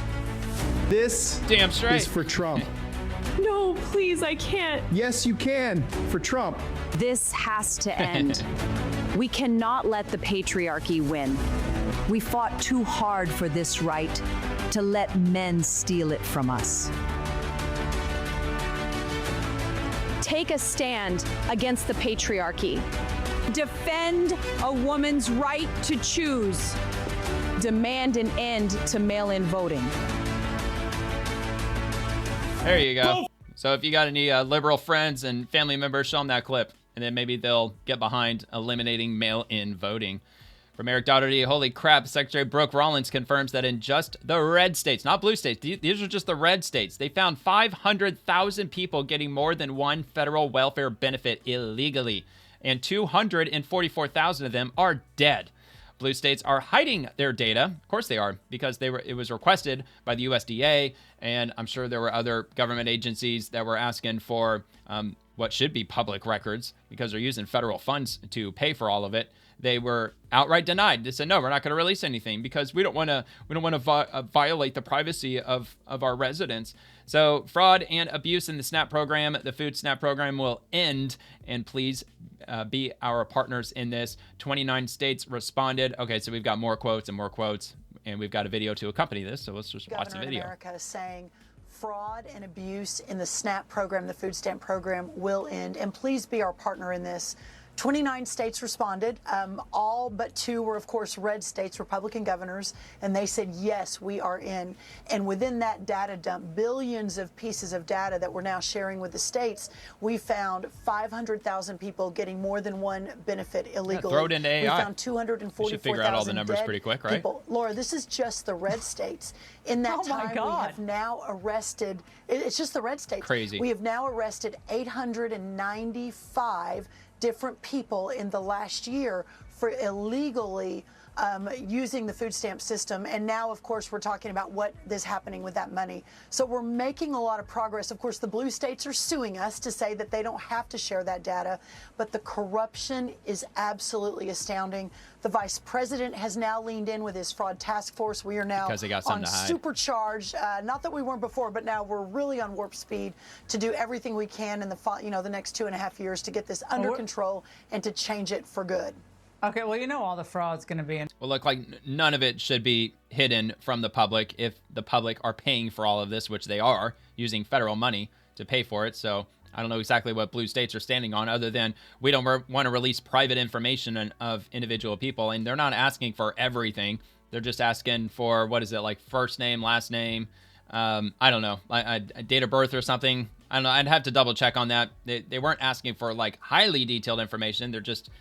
but maybe I have that confused with the voter rolls because that's a whole nother matter that they're arguing in court, trying to battle that out because the Trump administration, they're trying to get the voter rolls of all the blue states and they don't want to release them because they know damn well why, because they've got a bunch of illegals on the voter rolls and also people who've probably been dead for many years that are still voting somehow. Otherwise, why would you not release them? I mean, you should have nothing to hide. Plenty of other states have released their voter rolls with no problem. All right, so from J.D. Vance, great work by the OIG, USDA, and Secretary Rawlins to go after the rampant fraud in our SNAP programs that the Biden administration let surge. SNAP benefits should be used by Americans who need help buying food, not by fraudsters with enough cash to buy Bentleys and Ferraris. Of course, we already watched this. That was just Vice President Vance's response to it. And from Dr. Oz with CMS, today CMS notified Governor Walz and the state of Minnesota that we are deferring an additional $91 million in federal Medicaid funding. This follows a pattern we can't ignore, from the Leering Center scandal to the recent DOJ action involving child care centers. Minnesota's Medicaid program has shown serious vulnerabilities to fraud. These are not isolated breakdowns. They point to systemic issues that must be addressed. Here's the reality. The federal government funds roughly half of Medicaid. That gives CMS both the authority and the responsibility to ensure those dollars are spent legally and appropriately. When they're not, we act. Well, you think that the states would want the same thing too, because the states, they have to give up their tax money too to help pay for it. So you think they'd want to be on top of it too to make sure it's not being stolen, but apparently not. Earlier this year, after auditing Q4 fiscal year 2025 billing, we deferred over $250 million. Of the $91 million that they're deferring now, $76 million is tied to 14 service categories highly vulnerable to fraud. $14 million involves program integrity concerns, including payments for ineligible individuals. We're giving Governor Walz as much support as we can to turn this around. However, we cannot and will not pay bad bills, so we're asking for more information from Minnesota to verify these bills. CMS will continue using every tool available to protect Medicaid's integrity because this program must serve the most vulnerable Americans while honoring the trust of taxpayers. More updates to come. As always, I'm grateful to the Vice President's leadership as CMS plays its part in the whole of government effort to root out fraud. Let me walk you through what's happening in Minnesota, because at its core, this is about protecting patients and respecting taxpayers. We've notified Governor Walz and state leaders that CMS is deferring an additional $91 million in federal Medicaid funding. That's not a step we take lightly, but it's a necessary one. Here's the issue. Minnesota's state-run programs have raised serious red flags, from the so-called Leering Center scandal to a recent Department of Justice raid tied to child care billing concerns. And don't forget how fraud tourists from other states took advantage of Minnesota's weak enforcement to allegedly use AI to fabricate records and steal another $3.5 million. These aren't isolated problems. They suggest deeper vulnerabilities in how funds may be managed. At CMS, our responsibility is clear. The federal government covers more than half of Medicaid costs, which means we have both the authority and the duty to make sure these dollars are used properly. When something doesn't look right, we investigate. It's our job. Earlier this year, our audit of Q4 fiscal year 2025 billing led us to defer over $250 million. These findings were concerning enough that we expanded our review. And that's what led to this latest $91 million deferral. Now, based on what we've seen so far, roughly $14 million may have gone towards illegal immigrants who weren't supposed to be getting this coverage. Of course. That's exactly the kind of issue we're working to correct. Now, this isn't about punishment. It's about partnership and accountability. Well, we're getting our offering money Minnesota back. the support they need to fix these problems. But at the same time, we cannot and will not pay claims that don't meet federal standards. So we're asking for additional documentation to verify these charges. Until these concerns are fully addressed, CMS will continue to use every tool available to safeguard Medicaid. This program exists to safeguard, to protect our most vulnerable citizens. And we have an obligation to protect it, both for them and for every taxpayer who helps fund this beautiful program. Well, I'm sure Medicare, Medicaid, CMS, I'm sure they do annual audits on a routine basis, especially if there's any red flags in the system, like overbilling or things like that. I don't know. I'm no expert on that. I can only imagine that. I'm sure they've had that in place for a long time, just looking over everything. So with that said, it shouldn't take them very long to get to the bottom of whatever it is that they need to investigate in Minnesota, so that way they could get their $90+ million.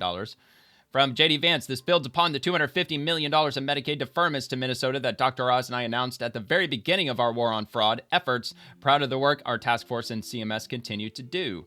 All right. And one more from J.D. Vance. This new DOJ strike force is another example of this administration's commitment to rooting out fraud, no matter how big or how small. Our efforts to find and prosecute fraudsters and their enablers will not stop. From the National Fraud Enforcement Division at the DOJ, the Fraud Division launches West Coast Strike Force to target healthcare fraud schemes across Arizona, Nevada, and Northern California, driven by data showing a significant and accelerating increase in healthcare fraud across all three districts. The Strike Force builds on a foundation of recent landmark prosecutions, including the successful prosecution of digital health technology executives in the Northern District of California, and the dismantling of Medicaid, sober home, and wound care fraud schemes in the District of Arizona, said Assistant Attorney General Colin McDonald. And okay, so it's short enough. I'll play it. I already played this yesterday, and I'll just drop this in the description also. But it's not that long, so we'll just watch it again. We welcome all who share our concern for taxpayer dollars to join us in this mission. And I am pleased to announce today a major new fraud division initiative to combat healthcare fraud. The creation of the West Coast Healthcare Fraud Strike Force in Arizona, Nevada, and right here in the Northern District of California. The data shows that the need for this new strike force is urgent and undeniable. Healthcare fraud in these districts imposes an enormous and growing burden on American taxpayers as fraudsters exploit programs meant for the poor, needy, elderly, and disabled. Some of the most significant Medicaid, wound care, and digital health technology fraud cases have been prosecuted in these districts. This new regional strike force will be staffed by at least 10 prosecutors from the Fraud Division's Healthcare Fraud Section, who will be a force multiplier for these U.S. attorneys' offices to combat a healthcare fraud crisis that is robbing taxpayers and harming patients. Well, hell, man, if they got 10 prosecutors that they got working, sounds like that they're going to be charging quite a lot of people in these three districts, which is the reason why they formed this task force, because they believe that they've got a lot of people that they're ready to go after, I can imagine. All right. Uh-oh, it's skipped me up to the top. And moving on to Tom Emmer, the GOP Majority Whip. You can't believe a word that comes out of Tim Walz's mouth. The self-professed knucklehead couldn't lead a one-car parade, let alone coordinate successful fraud raids in Minneapolis. Of course, Tom Emmer, he represents a district in Minnesota, so I'm sure he knows Tim Walz quite well. As right now, you know, you tweeted the only thing Governor Walz should be claiming credit for is allowing $9 billion of taxpayer funds to be stolen under his watch. It looks like 100%. He's getting religion here about the fraud. Maria, this guy has no religion except the altar of Tim Walz. Everything, you can't believe a word that comes out of this man's mouth. He lied about his military career. He's lied about, he got caught on Stolen national valor? TV What? lying about something as dumb as when he was at Tiananmen Square. And what was his answer back in that debate with J.D. Vance? He said, well, sometimes I come from a small town and sometimes I'm a bit of a knucklehead. You know what? That's no excuse for being a liar. And when he says that the buck stops with him, I agree. Because it's as much as $9 billion has gone out under his watch in just the last 7.5 years. And all this garbage he's doing at the end is more fraud on his behalf. Think about this. Over 20 raids of Somali fraudsters conducted by the FBI, conducted by the Department of Justice just this week to daycare centers and autism centers. And what does Tim Walz do? And our corrupt Attorney General. They try to take credit for the raids that are happening. Guess what? They had nothing to do with it. In fact, they have tried to sweep this under the rug forever. This was the reason that they were so adamant about the surge, because it took this topic off the headlines. Well, guess what? It's back, and he's going to have to answer for it. I'm glad he's acknowledging that he's the one that is going to have to answer for this. Yeah, really. And they really should. They drag him in front of Congress, do whatever it is that they need to do, get all the answers they possibly can out of him. But of course, he's going to be filled with, I don't know, I don't recall this, recall that. But I mean, they've held him in front of Congress already once, I'm pretty sure. But anyway, so Secretary Sean Duffy. So this is absolutely shocking, or maybe not shocking at all to most people.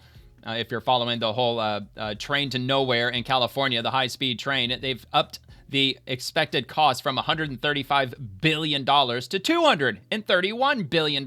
So they've damn near doubled what they expect the cost of it to be. So Ghost Train starring Gavin Newsom, production cost $231 billion and counting. The release date, of course, is going to be never. And look, I already did the math about a month or two ago when this was up in the news last time, because they opened up some like warehouse or whatever. They built some warehouse that's housing like some of the railroad ties and whatever nonsense that they have.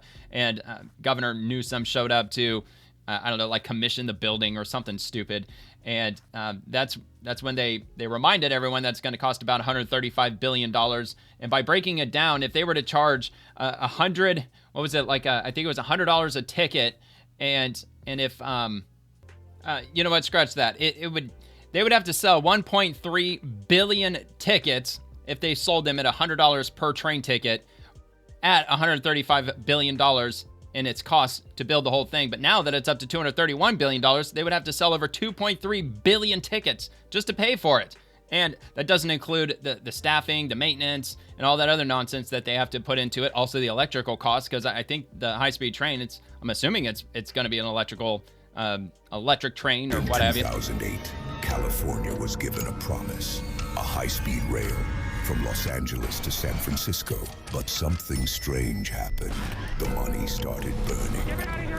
No train, no timeline, just a construction zone into abyss. What some are now calling a taxpayer horror story, starring Gavin Newsom.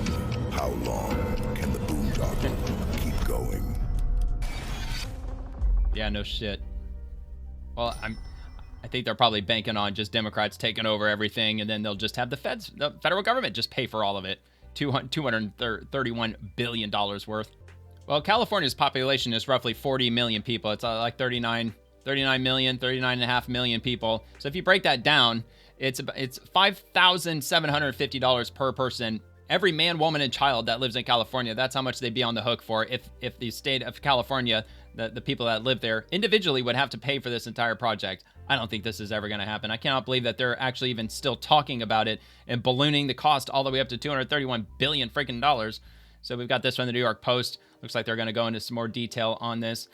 And it starts with, calls are growing for California's high-speed rail to be abandoned completely. After revelations, the estimated cost of completing Gavin Newsom's fantasy train project has ballooned to a staggering $231 billion. And it only covers like 600 or 800 miles of track. That's it. It's basically supposed to connect San Francisco to Fresno, and then Fresno to LA, if I got that right. The latest cost revisions for the project revealed during a Senate Transportation Committee meeting left lawmakers fuming after the nonpartisan Legislative Analyst's Office flagged numerous concerns. I would say the price tag would be the number one concern. State Senator Tony Strickland, vice chair of the STC, said the California High-Speed Rail Authority's plan continues to obscure true costs, and now he's calling for the entire project to be scrapped.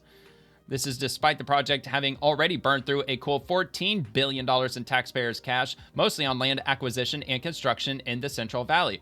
Well, at this rate, they've been building this thing for like a decade at this point. So at this rate, it's going to take them, 200 years to build this damn thing? I've been saying this for years now, but this is the most wasteful government project in probably world history, Strickland told the Post. It goes from a $33 billion projected estimate to the voters to go from LA to San Francisco. Now it's $231 billion and climbing, which, by the way, that breaks down to $288 million per mile of track. $288 million for just a single mile. It's beyond retarded and absolutely corrupt. It's got corruption written all over it. I don't know where the hell all the money's going, but it's certainly not all going into this project. That's for damn sure. Quote, my dad always taught me at an early age, when you dig a hole for yourself, the best way to get out of the hole is to stop digging, Strickland added. The project, first approved by voters way back in 2008, was originally expected to cost about $33 billion and be completed by 2020. The High-Speed Rail Authority estimates the initial Central Valley segment will cost roughly $34.8 billion, while the broader Phase 1 system will cost $126 billion, although that number is far from set in stone. Of course, it's California. Honestly, if they were actually to get this thing completely done, it'd probably cost $500 billion. Without changes that include revised station locations, scaled back design, and use in a single track that already has other rail lines operating, it would top $231 billion. Rep. Kevin Kiley, Republican of Roseville, called the California High-Speed Rail project the worst public infrastructure failure in U.S. history. Thankfully, we have now cut off all further federal funding, Kiley told the Post. There is no viable path forward for this disastrous project. I fully expect the next California governor will have to recognize that reality, stop throwing good money after bad, and finally wind the project down. I mean, there is no way this thing will ever become profitable. They would have to sell maximum amounts of tickets for probably 1,000 years before this thing pays for itself. The cost of high-speed rail is now estimated $231 billion. Our country has never seen a fiscal disaster of this magnitude. Well, only in California. A state's analysts report Monday warned of several issues with the High-Speed Rail Authority's business plan, but there were, in fact, 8 distinct structural problems cited with the plan. Concerns include shifting the project's scope in violation of current state law, uncertain funding assumptions, and a reliance on future policy changes. In our view, the draft's plan approach lacks transparency. Helen Kirstein, an auditor in the Legislative Analyst's Office, told lawmakers. Governor Gavin Newsom, who himself admitted in 2019 there was no path to get the train from San Francisco to Los Angeles, pushed the state to instead focus on a 171-mile segment between Merced and Bakersfield. About 119 miles are under active construction, with completion now targeted for 2032. In Fresno, locals call the project's discarded materials to lay track Stonehenge. Okay, so it sounds like they scrapped Fresno, so I was wrong about Fresno. It looks like maybe Bakersfield. Maybe it was Bakersfield, not Fresno. Newsom's office did not respond to a request for comment. I doubt they ever will. High-Speed Rail Authority's latest plan and the uncertain costs. Strickland pointed to a March letter from Lou Thompson, the former chair of the state's high-speed rail peer review group, who warned legislative leaders the project has effectively reached a dead end and faces tens of billions of dollars in funding gaps. When they talk about $231 billion, they don't take into account borrowing money, which will make it even more expensive, Strickland said. Yeah, because they're going to have to pay it back with interest. It's almost like they're in a state of denial. State Senator Kelly Sayardo, a Republican representing San Diego and other parts of Southern California, suggested that High-Speed Rail Authority CEO Ian Chowdhury and his team are trying to salvage a fragmented and unfunded project. I mean, it's crazy that they're building all this, and they haven't... I mean, yeah, I get it. You got to build that before you can lay the tracks down. But, I mean, does it really have to be like that freaking elaborate? I don't know, whatever. So the new plan relies on $1 billion in annual funding from the state's Greenhouse Gas Reduction Fund, which Serrato called risky during Monday's hearing. We need to stop throwing good money after bad after this segment because we have lots of projects we could put people to work doing. Democrats on the committee pushed back, arguing criticism of the project has been fueled in part by misinformation and political attacks. Well, plus, is this high-speed rail supposed to make any meaningful dent or any help for climate change? State Senator Scott Wiener of San Francisco called out what he described as a PR propaganda campaign against high-speed rail, while also taking a shot at alternatives like Elon Musk's Hyperloop scam. Well, I'm sure that the Hyperloop would probably cost a hell of a lot less, but what do I know? It's sad to me the PR propaganda campaign has sunk in to some extent, although recent polling shows the voters still support this after everything Weiner said, referencing a 2025 poll that found that 62% of voters still approve of the project despite widespread skepticism it will be completed. To me, it is embarrassing and harmful that California does not have a true state rail system, Weiner added. Well, look, I think that if they gave everyday Californians, those who the 62% who support it, tell them how much it's going to cost them individually, how much they're going to have to yank out of their individual taxes in order to pay for this thing. I bet they'll change their tune quite quickly. The High-Speed Rail Authority has defended its latest plan, saying updated cost estimates reflect inflation, design changes, and evolving realities as construction continues in the Central Valley. The Senate Transportation Committee is expected to continue reviewing the plan as lawmakers weigh whether to commit additional funding or reconsider the scope of one of the most ambitious infrastructure projects in state history. In a fitting bit of irony, the authority's presentation opened with a video presentation that included a quote from Walt Disney. "You can dream, create, design, and build the most wonderful place in the world," Disney said, "but it requires people to make the dream a reality, and also a lot of money." All right. So yeah, just the latest update on the high-speed rail to nowhere. And from the FBI, a case update from FBI Cleveland. 25 defendants were convicted in an international $250 million scam that targeted over 1,000 victims. According to evidence presented in court, individuals, businesses, and other organizations in the U.S. were targeted and hacked by Nigerian-linked fraud organizations that defrauded more than 1,000 victims out of approximately $215 million. The scheme spanned 47 states and 19 countries. In total, 25 defendants have been convicted for their roles in this fraud and money laundering scheme, commonly referred to as a business email compromise. Learn more about the investigation. Okay, so I will link that if you want to have a look at that. And let's roll on to DNI Tulsi Gabbard. It was great to welcome my friend, Secretary Markwayne Mullin, with the Department of National Security at the ODNI headquarters, where he was briefed on our mission and joint efforts with the Department of Homeland Security. We served together in Congress, and I'm looking forward to serving together again to carry out the president's priorities and keep the American people safe. And she shared a few images of them meeting at the DNI. So there you go. The Director of National Intelligence, or the Office of the Director of National Intelligence.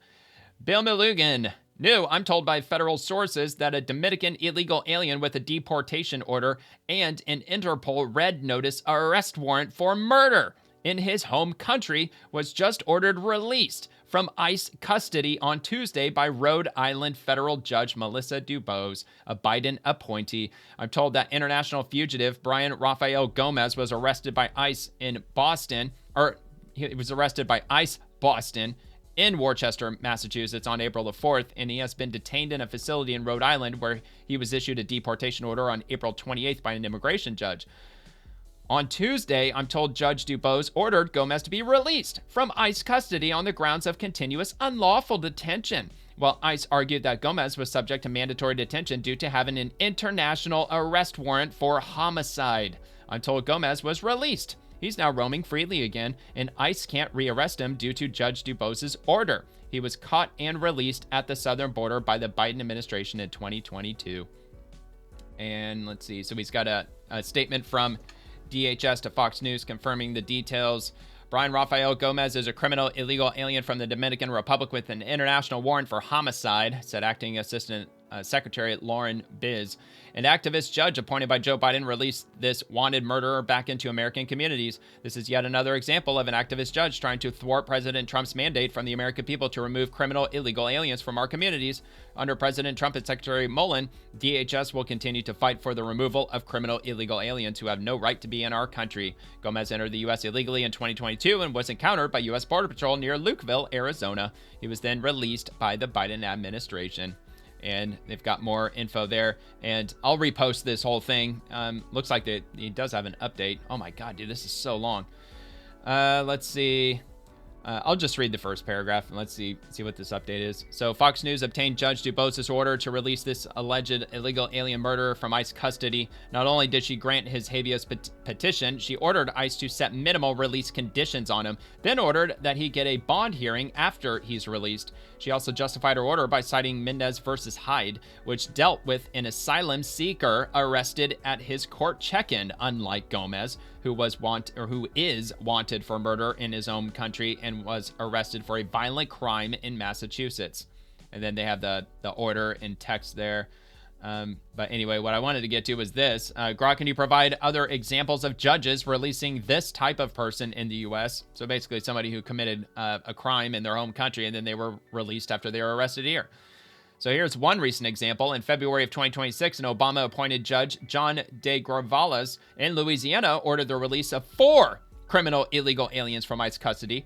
3 were convicted of murder and 1 of child S crimes. Despite their records, DHS called it reckless. Federal judges in other cases have also ordered releases of detainees with violent crime convictions, not accusations, convictions, or foreign warrants, often citing prolonged detention violating due process or statutory limits even after deportation orders. So it's happening more and more. And I will repost that if you want to read the more information down below. No, I didn't mean to quote post it. I meant to repost it. But there's a direct link to my profile down below in the description, or you can go to Bill Malugan. It's just spelled just like his name with the underscore at the end. And we're going to rock and roll to the next one as soon as I can figure out where we're at. There we go. And from Stephen Miller, this is the Democrat Party of 2026. And he's piggybacking off of the same thing.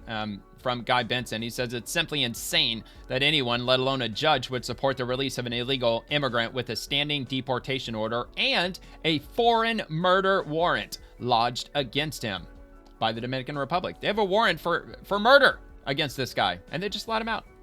You know, nothing to see here, no problem.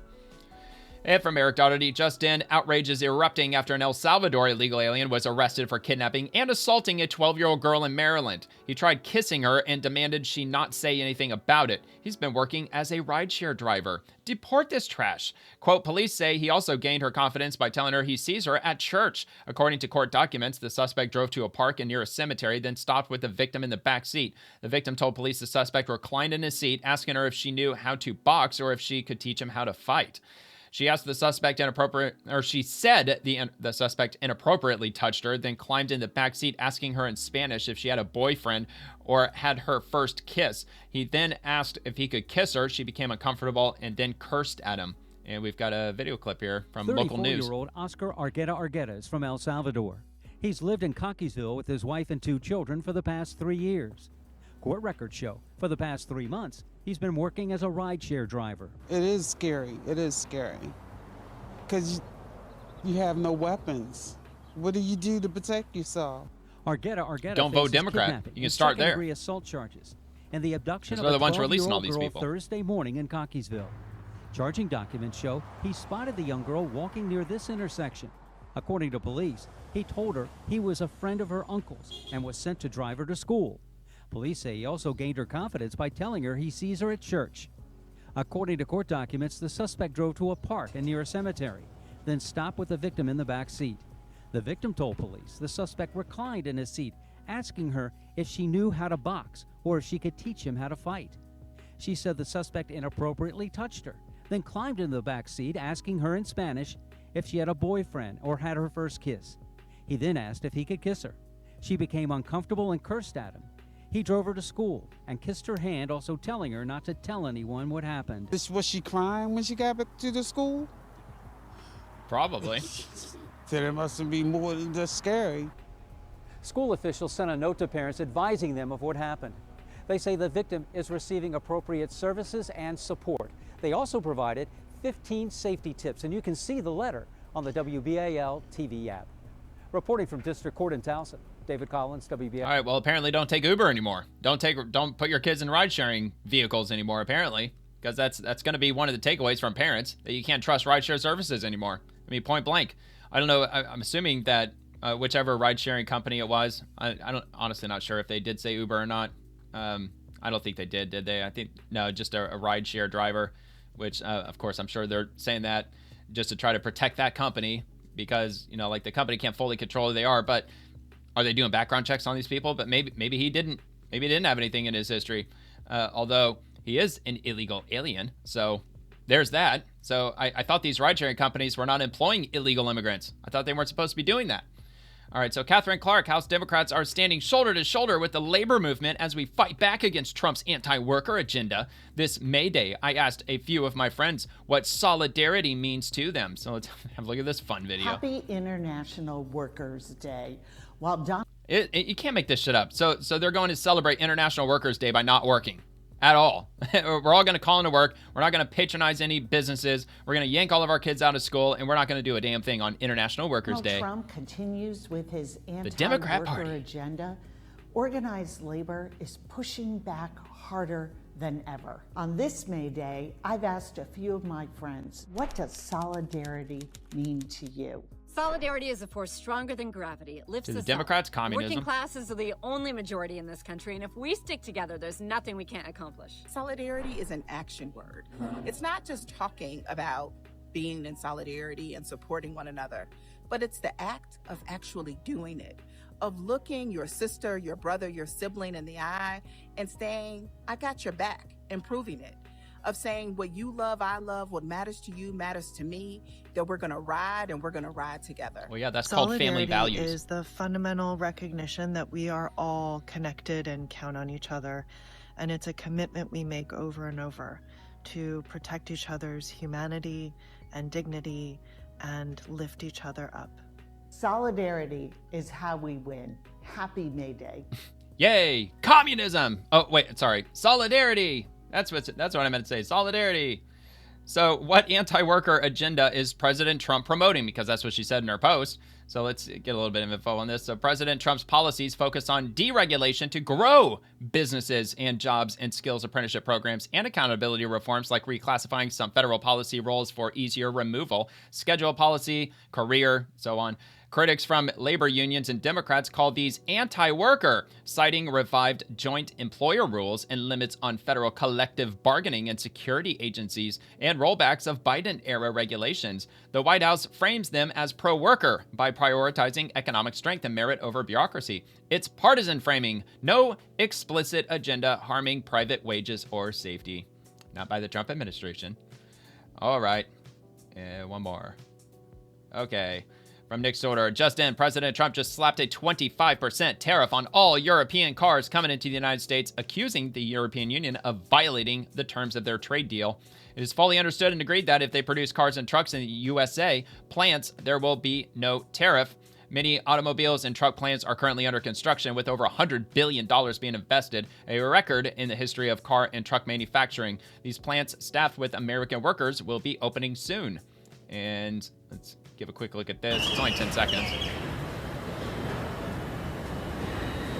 Yeah, it's just Trump walking through the factory.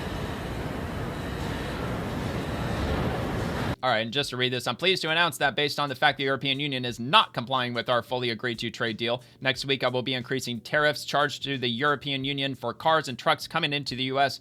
The tariff will be increased to 25%. It is fully understood and agreed that if they produce cars and trucks in the USA plants, there will be no tariff. Many automobile and truck plants are currently under construction, with over $100 billion being invested, a record in the history of car and truck manufacturing. These plants, staffed with American workers, will be opening soon. There's never been anything like what is happening in America today. Thank you for your attention to this matter.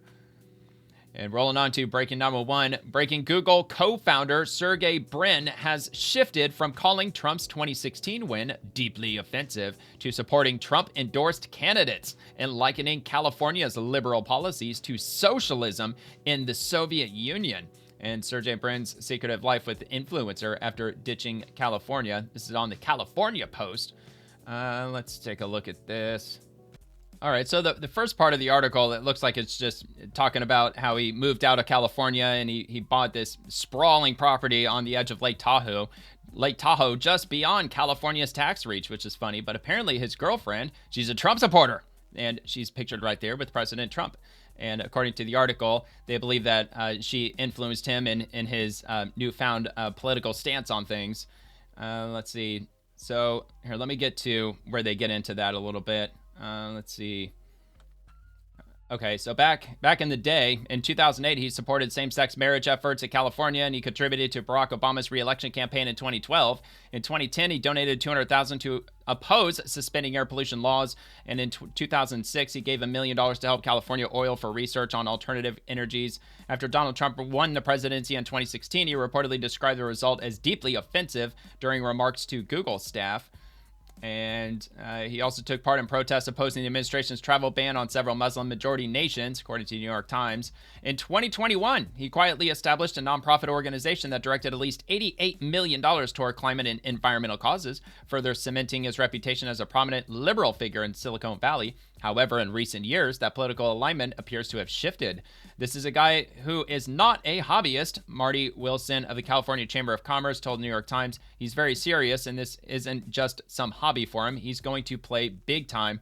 Enter Gilbert Soto, known online as GG. 32-year-old influencer has become a striking presence in Brin's orbit, and according to some insiders, a catalyst in his political shift. Okay, so maybe it wasn't just his girlfriend. So that is his girlfriend. Anyway, so she brands herself as a holistic health coach and clean meat enthusiast, sharing a steady stream of aspirational and often extravagant content, according to her Instagram. Oh wow, man! So she's got a giant painting of Trump fight when he was shot in the ear back on the 13th of July, 2024. She brands herself as a holistic health coach. Okay, so we already read that. Yacht yoga sessions, caviar-laced breakfast, designer wardrobes, $500 skincare devices. Okay, yada, yada. So let's see. All right, but beyond wellness content, Gilbert Soto has carved out a distinctly pro-Trump identity. She has referred to the president as her bestie, carried a bedazzled MAGA clutch, and according to two people, circulated a photo of Brin himself wearing a red MAGA hat, the Times reported. She has accompanied Brin to meet conservative commentator Ben Shapiro, attended private dinners at Mar-a-Lago, and even joined a small high-profile White House gathering where she sat among top tech executives. And after attending Trump's inauguration with prime seating, she wrote on Instagram, "Mucho gratitude for my lovey, as without him, I wouldn't know the president or have even been at the inauguration." This year, the Google co-founder has had a burst of political spending not seen before, according to campaign finance records. Brin has poured tens of millions of dollars into conservative-aligned causes, including $57 million aimed to a group building a better California, aimed at opposing California's wealth tax measure. He ditched moderate Democrat San Jose Mayor Matt Mahan, of whom he spent more than $1 million to support, in favor of Trump-endorsed Steve Hilton for this year's governor's race. Gilbert Soto has soured on Mahan for attending a No Kings rally. Wow. This year, he established a dark money group in his new home state of Nevada to channel political contributions on California campaigns. He has reportedly recruited other billionaires to join his cause.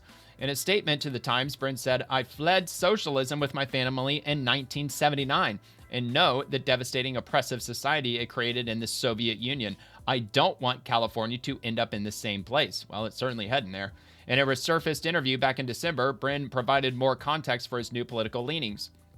Quote, "Just something about California that was very freeing and liberating given the tradition of the state," he said about his arrival to the Golden State to attend Stanford, but he added, "It's a tradition that we're getting a little bit away from in California, if I'm being honest." All right, so that's the end of that article. So yeah, man, he's donating tens of millions of dollars, setting up organizations where he's donating to conservative causes. So he's taking quite the turn. Again, man, the Google co-founder, I mean, God knows, he's worth probably over $100 billion, really. I mean, honestly, I don't know. I wouldn't be surprised if he's on the top 10 list. I know he was at some point. Probably still is. It's freaking Google. And Lauren Chin, everyone's saying a housing crash is coming. Consumer sentiment is in the garbage. Yet odds of a recession are declining and stocks are up. Am I missing something? Yeah, I'm curious about that too. But I don't know. I've said before that they'll say that the housing market, it's rock solid, it's amazing, it's full steam ahead, there's nothing to worry about until the day after it collapses. I mean, even on the day of, they'll say that it's the strongest it's ever been, nothing ever bad is going to happen with housing. I mean, they're probably going to say that about anything and everything that has money attached to it. Odds of a recession this year plummet from 40% to just 17%, a record low. Probably because people, they've been expecting it since 2020. With the rampant inflation, the cost of living has gone up like crazy. Even houses themselves, or housing has seemed, at least where I live, it's damn near doubled in the value of houses in recent years. So I mean, I couldn't help but believe that a recession was around the corner year after year after year, and every year goes by since 2020, there's still no recession, at least not technically. All right. And from Lee Zeldin, for magnets, chips, batteries, and more, the U.S. is rich in the required critical minerals and rare earth resources. From extraction through processing, it is crucial for our national security and economy to tap into these abundant domestic supplies, which we can do so much better for our environment than so many other countries elsewhere around the world. That's what he already says. They care about reducing their reliance on nations like China as they think about rare earth critical minerals, from extraction through processing. If you care about magnets and chips, semiconductors, batteries, we too, here in the US, as this group knows better than anyone, has become too reliant on others when we are so rich in our own resources. And if you care about the environment, we tap into our resources so much better for our environment than so many other countries do elsewhere around the world. Yeah, and that we're doing. We're tapping into those resources. Places like Wyoming and Utah. I'm sure up in Alaska, I'm sure we're tapping into all kinds of resources up there, I would imagine. Because we have to. Because that deadline where China starts cutting off critical earth minerals, I think that's looming in November. Breaking number one, Spirit Airlines is now expected to cease operations at 3 a.m. Eastern on Saturday, according to the Wall Street Journal. So chances are by the time you're watching this, if you've gotten this far in the video, then Spirit Airlines, they are no longer flying. They're going bankrupt. And we got this breaking. Spirit Airlines is reportedly preparing to shut down after a proposed $500 million government bailout collapsed, leaving the discount carrier short on cash. The airline was unable to secure enough backing from bondholders or federal support to finalize the funding needed to stay in operation. So I've never flown Spirit. I believe that they have a terminal at my local airport. I mean, I've got two international airports that are nearby to where I live, but I'm sure they fly out of one of those two, I would imagine. But I've never been on a Spirit airline before. But with it being budget, I'm honestly surprised I haven't. Anyway, Alliance Defending Freedom. A victory. Shipment of mail-order abortion drugs is hereby paused. The Fifth Circuit has granted our motion to stay in Louisiana versus FDA. This means shipment of mail-order abortion drugs is paused nationwide while we continue our appeal. Thank you to AG Liz Murrill for her tireless work on this case. And watch the story of Rosalie Marquezich, a co-plaintiff in the case whose boyfriend pressured her to take these drugs. Yikes. So it's not a video, so I don't know what they mean by watch. Oh, maybe it's down here. Okay, yeah, it looks like it's here. Let's take a look. He told me that he actually did not want to keep the child. And so I told him that I do. I don't want to get rid of my baby. Eventually, he ordered pills through the mail, and they came to my house. I previously had told him I already took the pills. He did not believe me for 1 second. I cannot lie without my face giving it away. So that was blown. And again, going back and forth, I want it, he did not. I kept standing my ground. I want to keep it. And so he snapped, raised his voice. So I was scared, and I felt pressured to take the pills. So I did, and my plan was to immediately go and throw them up. I got out the car and booked it for the bathroom. And I tried to puke, did not really get much, if anything, out. The blood started coming, and at that moment, I knew my chances were not in my favor. And so I just laid there, bleeding, crying. If mail order abortion wasn't a thing, I'm 100% sure I would have my child. I remember I went to work. I work with kids. And I love working with kids, and I love my job, and I love all of my babies. But I would go and I would look at my babies, and then I would think about that how I would never be able to hold the hand of my baby.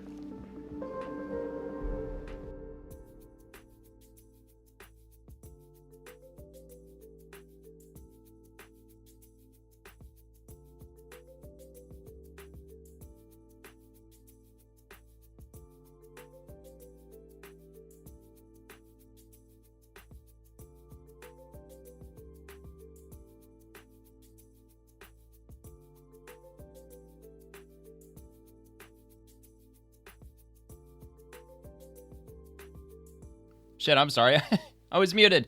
Well, anyway, I was just saying that, like, the Democrats, party of evil, and it's despicable what they're doing, and I just cannot believe that they even had mail-order abortion pills. I had no idea they were doing that. Obviously, they're not anymore because the Fifth Circuit struck that down, at least for now, and just goes to show that all these roads, they just lead to depopulation. That's what I think. I think that's like what the World Economic Forum and all the powers that be, not just the Democrat Party, but the whole world establishment or whatever the hell you want to call them, the ivory tower elites, they fantasize about a world of 100 million people at the most around the world. They're deranged, and that's really what they want, in my opinion. I think that's where it's going. All right. From Savannah Hernandez, she's got another update to these three boneheads, these freaking, the goof troop, the dickweeds that assaulted her, and now they're being federally charged by the DOJ. The FBI arrested them, and she says that this is disturbing. Apparently, Chris and Diana Ostruchko are now suing their estranged daughter, Desiree, after she publicly condemned their violent assault on me. Shortly after her public condemnation, Chris and Diana filed a lawsuit against her for $1,000 after they lent to help her out of an abusive relationship. Immediately after their actions went viral, Desiree posted the below to social media denouncing her family's actions, stating she has experienced their behavior firsthand. Uh-oh. And she says, I also want to add this for clarity. This isn't new for me. I haven't aligned with them or their behavior in years. I've seen and experienced enough firsthand to know the kind of actions they're capable of, and it's exactly why I've chosen to distance myself. What you're seeing now is not a reflection of me, my values, or the life I'm building. I stand firmly against it, and I always have. All right, so that's the latest from Savannah Hernandez. And if you're not familiar, she was assaulted by, these jackasses. There were 3 of them, and turns out they're all related. And, one of them shoved her to the ground. Another one, I think she struck her a couple of times. And, so now they've been arrested, and they're going to be criminally charged as a result of that. Update, Chris Ostruchko and Diana filed a lawsuit against their estranged daughter. Okay, so that looks like probably the details of the lawsuit, maybe. An abusive relationship with her boyfriend. That's what they've got highlighted. On April 10th, 2025, Desiree contacted Chris and me urgently asking for help. She told me she was trying to leave an abusive relationship with her boyfriend. Okay, so it just gets into probably petty drama for the most part. But I came across that today. Just might as well drop that on in here. And from Laura Loomer, you're going to be sued so hard, I can't wait. And she's talking about Candace Owens. She's just not letting up off of Erica Kirk. She says, I have not retracted a single claim I've made about Erica Kirk. Stop with the BS Twitter trends. I stand by every single statement I have made, and I have not edited any of my past statements in light of Brian Harpole's lawsuit. I look forward to the power of subpoena. And there's some very strongly worded comments and messages down here. I don't follow Candace Owens, so I'm not familiar. I don't even know who this Brian Harpole is. But, I mean, I have heard a little bit here and a little bit there that she's got certain conspiracy theories surrounding Charlie Kirk's assassination and something having to do with Erica Kirk. But I honestly couldn't even fill you in because I just don't even keep track of Candace Owens at all. I mean, I've never really had anything against her for the longest time. I still recall, when was that? 2018, somewhere where she gave that absolute banger of a testimony in Congress. I remember that, but I really haven't kept up with her ever since. But I just know that she's turned into quite the controversial figure. But she's got a huge following. She's got like 7 some odd million followers on YouTube. That I did come across. She's got a crazy following on YouTube. From the Internet Hall of Fame, 15 years ago, Osama bin Laden was killed. So that already happened. Talk about time flying by. It's already been 15 years since they killed Osama bin Laden. Allegedly. Did they really? I mean, they said that they threw his body out in the ocean, but did they really? I don't know. Not to get all conspiratorial. And from Alex, OpenAI is cooked. Ronan Farrow says yesterday a federal judge barred Elon Musk's lawyers from arguing that AI could threaten humanity in his lawsuit against OpenAI.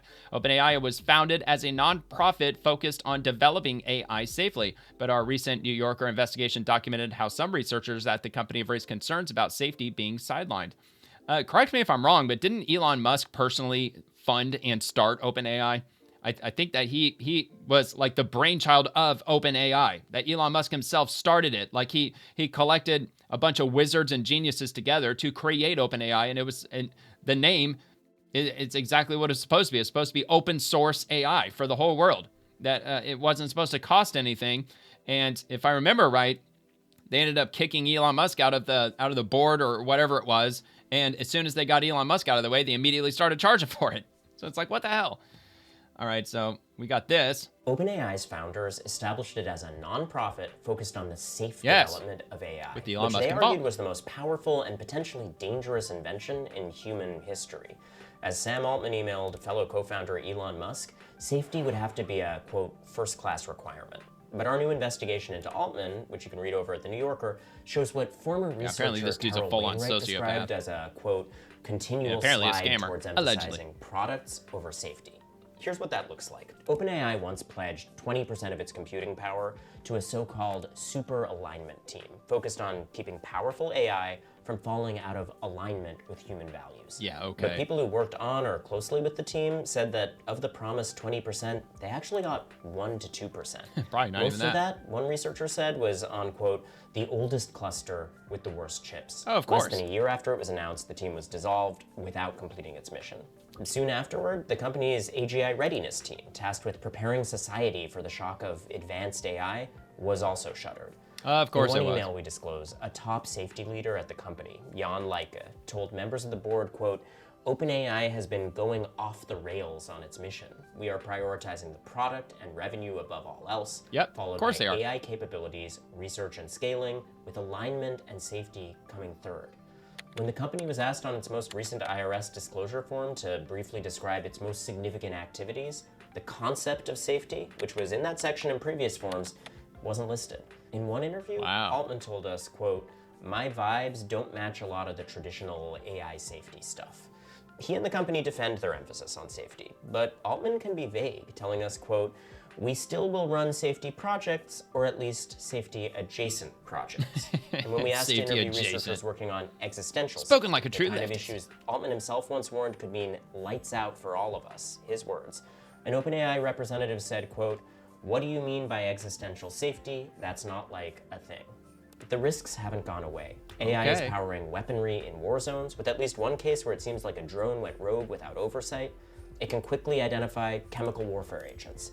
Deep fakes are being used to swing elections. And 7 wrongful death lawsuits allege that ChatGPT has prompted suicides and a murder. Yeah. This is about more than just I've heard about that too. Leica, who complained to the board, also wrote, quote, other companies like Google are learning they should deploy faster and ignore safety problems. We're seeing that in action. The Future of Life Institute, which grades AI companies on existential safety, has noted that no AI lab has received a recent grade on that above a D. Read the piece, and if you share the concerns of these researchers, consider telling your political representatives that AI safety still matters. Well, of course, there's propaganda campaigns that are being pushed by countries like China and Russia. They're trying to convince Americans that, you know, AI it's perfectly fine and there's no safety issues, and I don't know.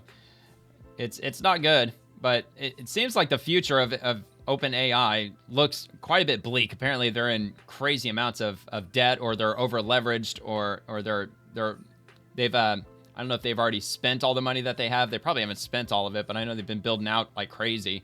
And they're supposed to, I think they contracted with, might have been Oracle, and they're supposed to provide like tens of billions of dollars worth of computing power for Oracle. And apparently, like from what I've read, that they may not have the ability to do that. They may just be able, they may have to tell Oracle, sorry, we can't do it, or something like that. But apparently OpenAI is in some trouble. Of course, they were never supposed to be anything like they are right now. It was supposed to be literally OpenAI. It's supposed to be open source AI, and it's not. It's become quite the opposite. All right, so define L's. Is this for real? So I think this was at an HOA. Yeah, so if you live in an HOA, this is how petty that they can actually get. So if you happen to live in an HOA, I mean, maybe it hasn't gotten this horrific where you are, but this lady, she's measuring this freaking chair. This is ridiculous. It's not swamp related, but it's Friday. Come on. We're at the end of the episode.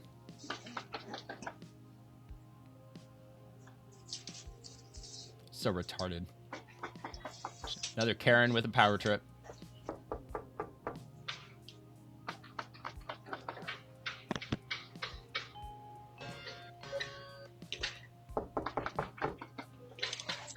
Hello again. First of all, I would like to inform you that per the HOA guidelines, you're supposed to take your outdoor pillows inside to your garage before winter, and you've had them out literally all winter, so you're gonna need to take care of that. It looks like you have them like stuck to the chair. Pathetic. Take those in. Also, they're very faded. You may want to consider buying new ones. And I would just like to show you this chair is clearly 37 inches tall, and HOA guidelines is 32 inches at maximum. So you're gonna need to get new chairs. No worries, because these ones are pretty ugly anyways. These were probably hand-me-downs if I had to guess, so anyways, I just wanted to inform you of a couple of violations. My husband will probably be by later to let you know. Oh, of course. Her husband's the president. They're gonna be. But yeah, take care of your shit. Thanks. Wow. Well, there you go. There's an HOA for you. And in the state that I live in Florida, they're looking into passing laws that are supposed to take away a lot of the power that these people have over residents and HOAs. And I hope they do pass all that.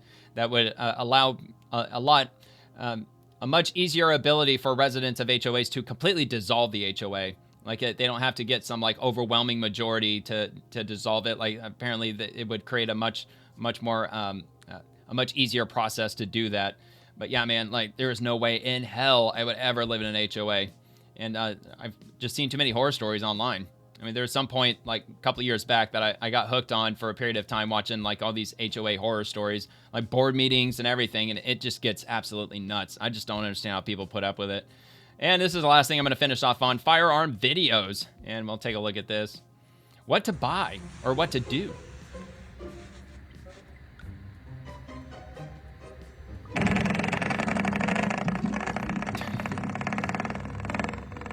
All right. So there you go. Buy a new gun. That's what you should do this weekend. Go out and buy a new firearm if you got the money for it.